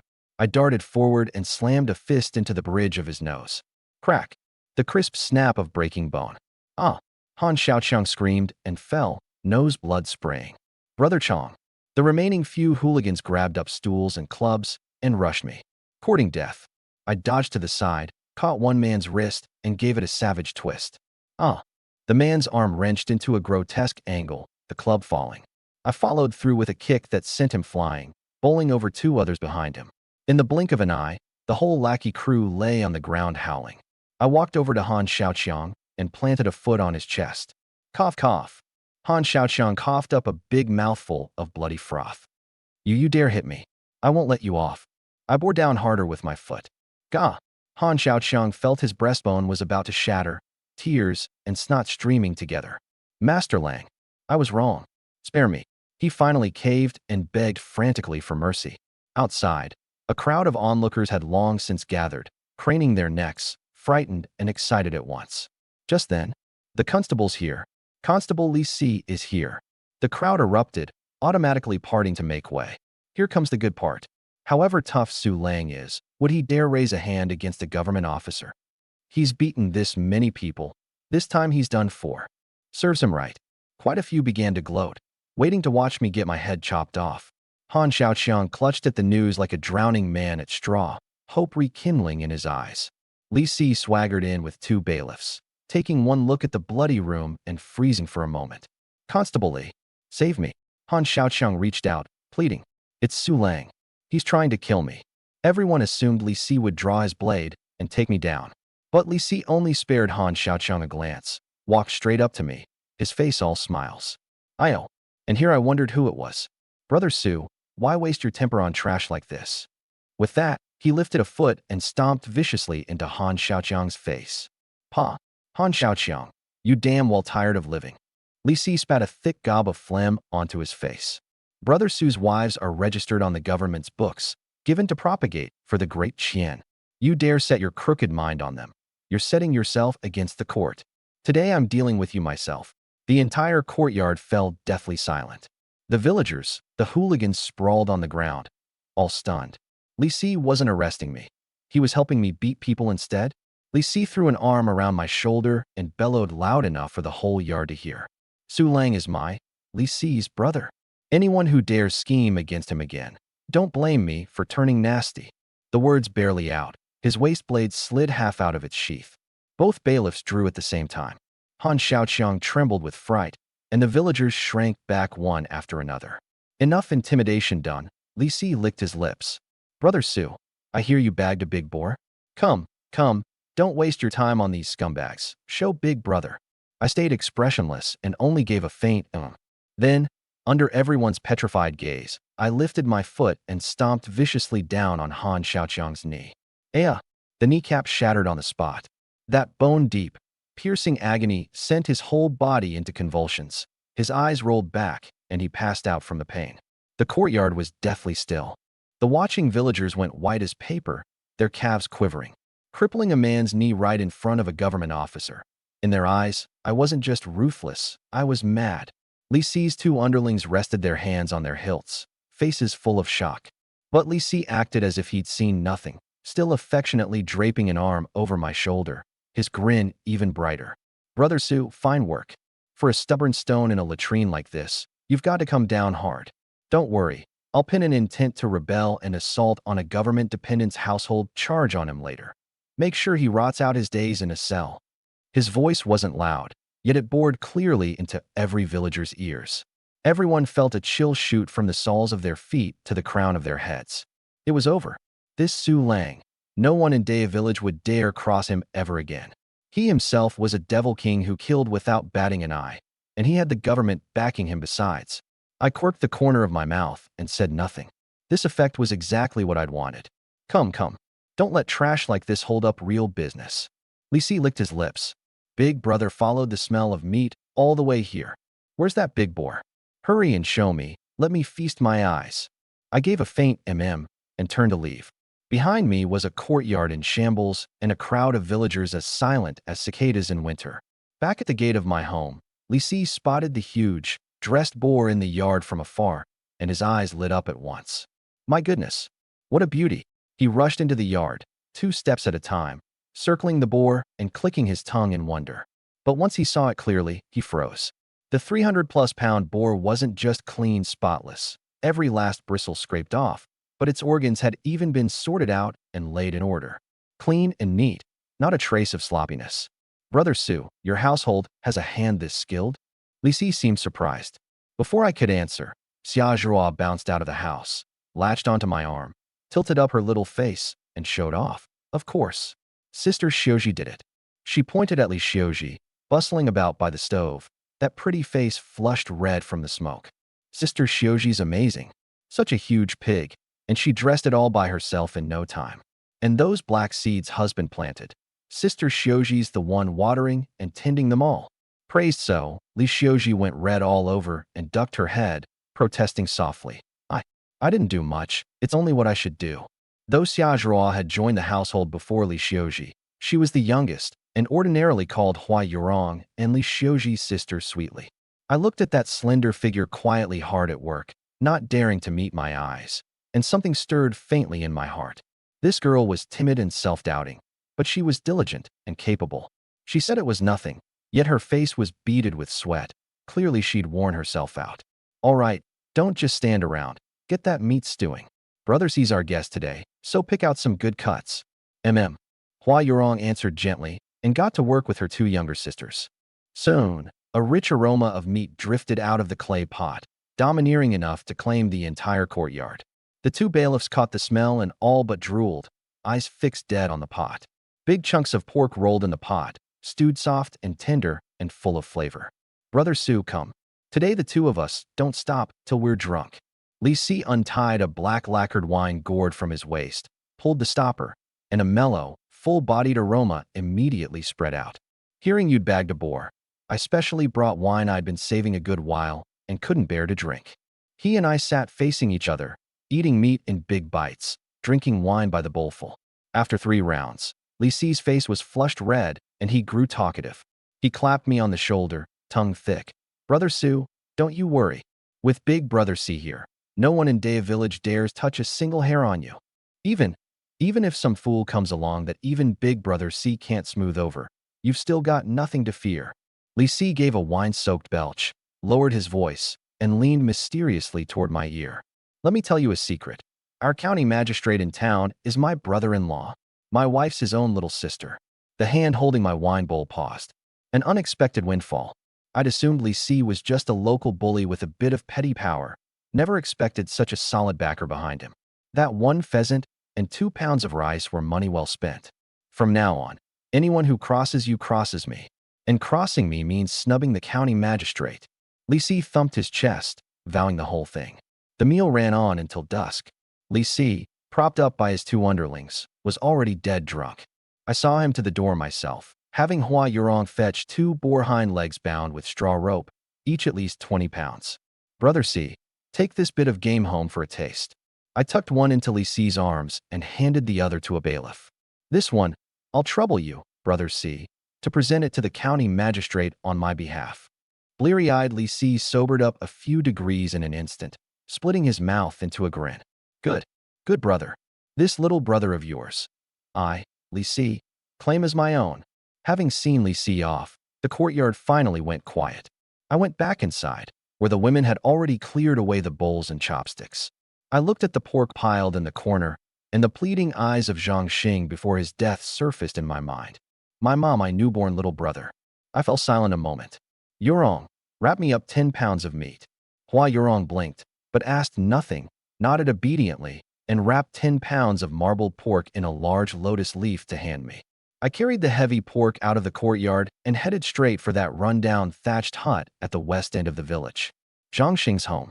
The door hung ajar, dim oil lamp light leaking out from within. I pushed the door open and went in.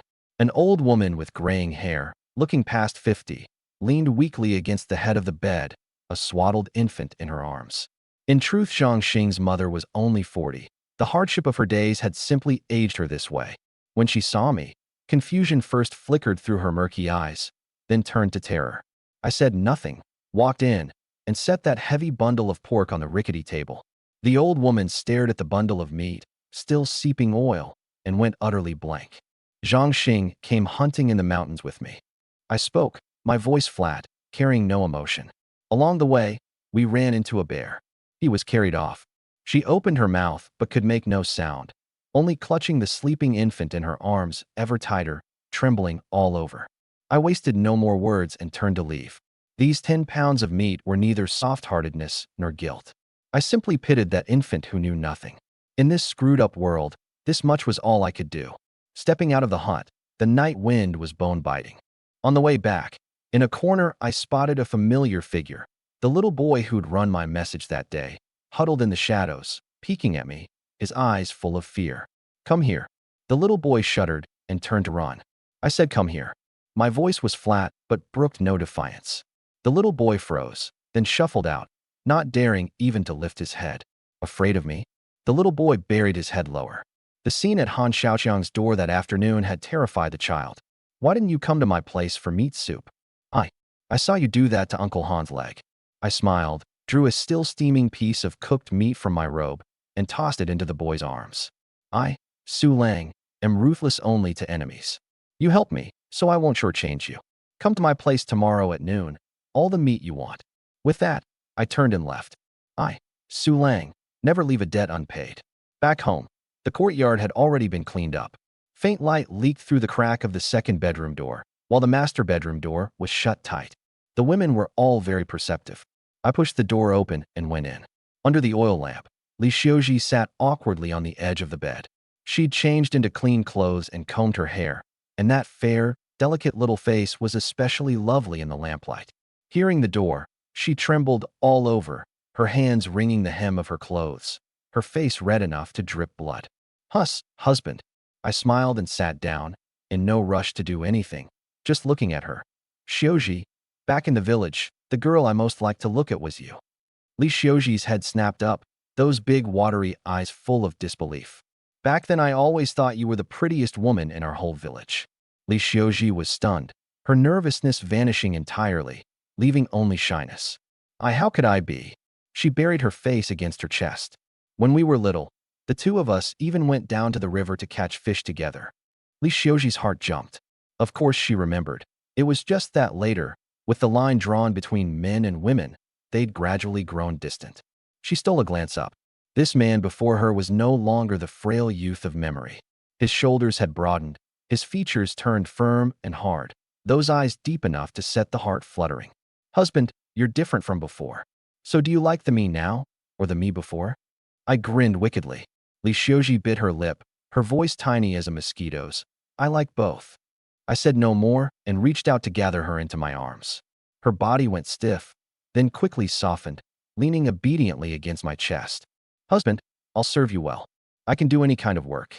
Silly girl. I bent down and kissed her. The lamplight flickered. The bed, once again, began to creak rhythmically. Another night of passion.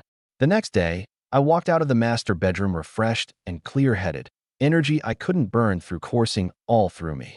I glanced at Li Xiuji sleeping beside me, a satisfied flush still on her face, and felt a surge of smugness. Ding. Li Xiuji's affinity +20. Current affinity 115, pledging her heart. Ding. Congratulations, host, on completing the hidden quest, showering favor equally. Reward package granted. Open it. Acquired, lightness skill, snowless tread, beginner, 100 pounds of premium pork belly. The next second, countless techniques of movement and footwork came pouring into my mind. I felt my whole body lighten, as if a single leap could carry me onto the rooftop. Good stuff. With this lightness skill, paired with the god-tier hunting skill and the wild wind blade technique, even if I ran into a bear in the mountains, I could run even if I couldn't win. I dressed and went out. The moment I stepped out, I saw Hua Yorong, Murong Yanran, and Xia Zhuo, all three sporting identical dark circles, sitting listlessly in the yard boiling water.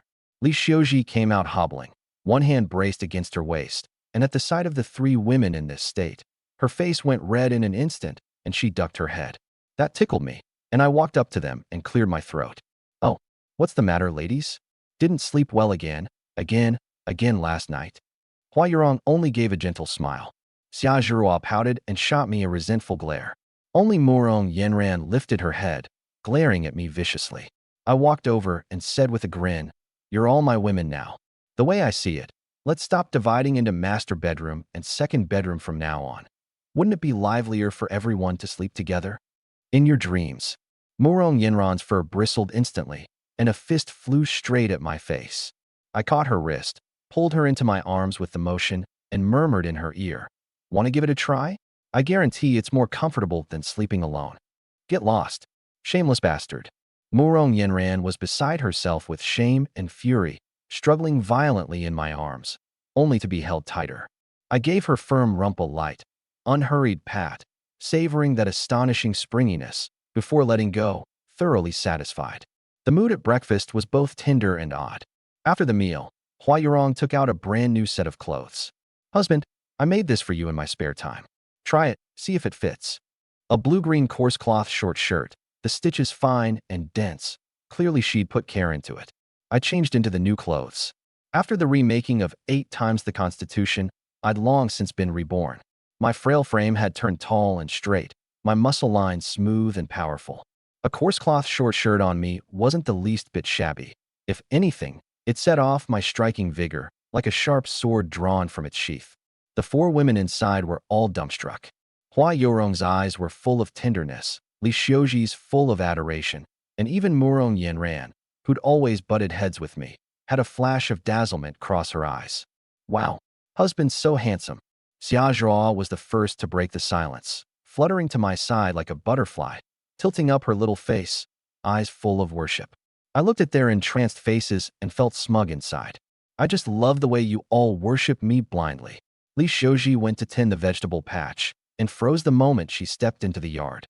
In just one night, The plot that had been bare yesterday was already sprouting a stretch of neat, tinsome centimeter high, emerald green seedlings. Heavens above, Xia Zhuo rubbed her eyes, unable to believe it. Hua Yurong and Murong Yanran were stunned too. The seeds had only been sown the day before yesterday. They'd grown this tall in a single night? This was a miracle. Sister Xiuji, how did you plant them? Amazing. Xia Zhuo rushed over, eyes full of worship. Yes, better than an old farmer who's worked the land his whole life. Hua Yurong praised sincerely. Li Xiuji flushed red enough to bury her face in her chest, protesting softly. It wasn't me. It's that husband gave good seeds. I smiled and didn't explain. The fewer people who knew about the super seeds, the better. At noon, the little boy who'd run my message did come, peeking around at the courtyard gate, his face full of both craving and fear. I brought out a bowl of steaming meat soup. Come in. The little boy shuffled in, his Adam's apple bobbing at the smell of meat, yet he shook his head. Master Su, I won't drink the meat soup. Why? Afraid I poisoned it. No. The little boy's head snapped up, looking me dead in the eye. I want to go hunting with you. I don't want to go hungry my whole life, living off other people's handouts. I looked at those eyes, made especially large by hunger, a fierceness burning in them that didn't belong to his age. Interesting. Zhang Xing, who went into the mountains with me the day before yesterday, he's already dead deep in those mountains. The little boy shuddered, but nodded hard. I'm not afraid of dying. Starving to death is death. Getting eaten by a bear is death. Better to take a gamble.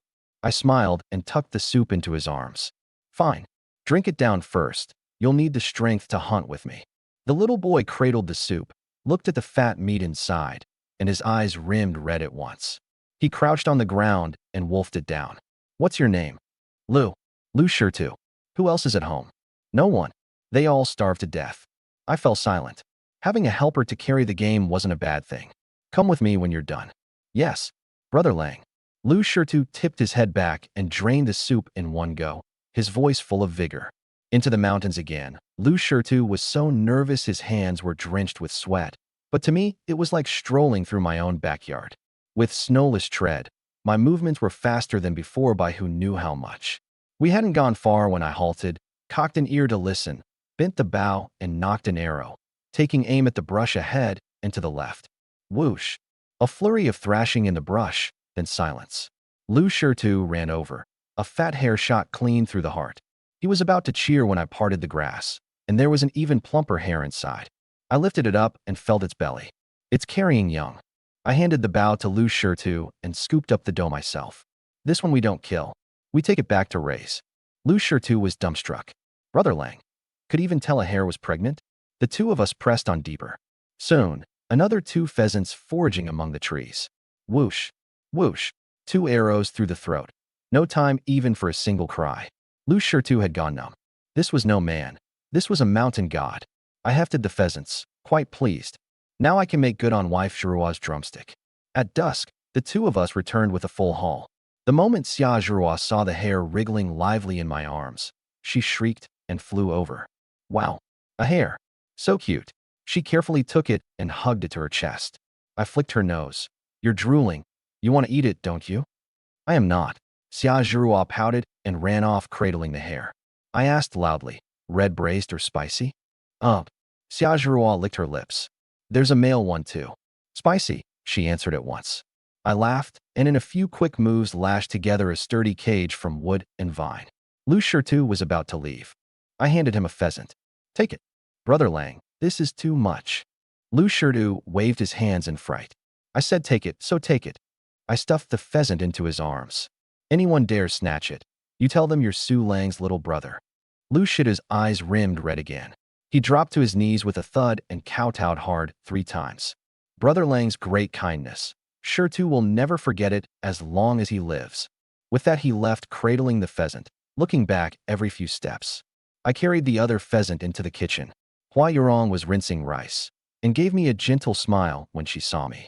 I hung up the pheasant, walked to the rice jar, and lifted the lid as if casually. Not much rice left. While Hua Yurong wasn't looking, I took several dozen pounds of polished rice out of the system space and poured it in. The bottomed-out rice jar was full in an instant. Hua Yurong turned to look and clapped a hand over her mouth in shock. Husband, where did all this rice come from? Oh, I traded for it with cured pork last time I was in town, and tossed it in the corner and forgot. I spun the lie without changing expression. At dinner, the table held stewed chicken and spicy hare, the mood lively beyond measure. After eating, I cleared my throat and looked at my four lovely, alluring wives, a warmth rising in my chest. So, the way I see it, let's not divide into master bedroom and second bedroom anymore. Everyone sleep together, much livelier. The room went instantly silent. All four flushed red and ducked their heads, saying nothing. I gave a wicked grin and cast out the bait. Whoever keeps me company tonight, tomorrow I'll take her shopping in the county town. New clothes, jewelry, whatever you want, I'll buy it. Me. Xiaozhua was the first to crack, shooting her hand up, her little face all excitement. Hua Yurong, Murong Yinran, and Li Xiuji flushed even redder, mortified and irritated, yet none of them spoke up to object. Even the always cold-faced Murong Yinran went red at the tips of her ears. That delighted me, and I bent to plant a kiss on Xiaozhua's forehead. Good girl. The little thing was knocked silly, blissfully narrowing her eyes, going all soft in my arms. A single look from me and Xiaozhua understood at once, running off to tug at Li Xiuji's arm and coax her sweetly. Sister Xiuji, just say yes to husband. How nice for us sisters to be together every day from now on. Li Xiuji was timid, and being shaken so couldn't lift her head, letting out a mosquito like, Two down. I looked at Hua Yurong. Hua Yurong bit her lip. Husband, the sisters all go along with you. Only, your body. Don't worry. I pulled her into my arms. My ability. Do you all still not know it? A family ought to sleep together, all lively. Hua Yurong's face went frighteningly hot. Leaning against my chest, in the end she nodded, blushing. That left only Murong Yinran. She stood with arms crossed, cold-faced like an isolated young bride. Oof. In your dreams. Shameless. With a wicked grin, I backed her into a corner. Wife Yinran, you're the only one left. Could it be that you're scared? Who's scared? Murong Yinran's fur bristled instantly, and she thrust out her chest. I, a proper daughter of a military house, would I be scared of a rogue like you? Bring it on, bring it on. Whoever's scared is a puppy. The words were no sooner out than she regretted them. Wasn't this playing right into that bastard's hands? My grin grew wider. Good. Now that's what you said. Since everyone's agreed, our household needs some rules. I cleared my throat, looking at my four ravishing wives, smug beyond measure. Yurong is gentle and virtuous. She's the first wife. Hua Yurong answered with a blush. Yinran's got a fiery temper, but I like it, second wife. Murong Yinran gave a snort and turned her head away, but the corners of her mouth quietly curved up. Zhirua is lively and adorable, third wife. Thank you, husband. Xiaozhua bounced up. Xiuji is diligent and capable, and joined last, so she's the fourth wife. Li Xiuji ducked her head, but her heart was sweet as honey. With the titles settled, the women's hearts settled too. All right, get some rest early. I waved a hand grandly. Tomorrow I'll take you all to the county town for a stroll. Yay! Xiaozhua's eyes lit up, but Hua Yurong was a little worried. Husband, are we taking the grain and boar meat to trade for things? In a famine year, silver was no use. Grain was the hard currency. Silly girl. I flicked her nose. Autumn set in. Raw meat won't keep more than a few days, and it'd be a worse waste to let it rot. Better to trade it for something useful while it's fresh, and add a few clothes and pieces of jewelry for you all. What I was thinking, there were still several hundred pounds of meat stockpiled in the system warehouse. This much was nothing. At the mention of new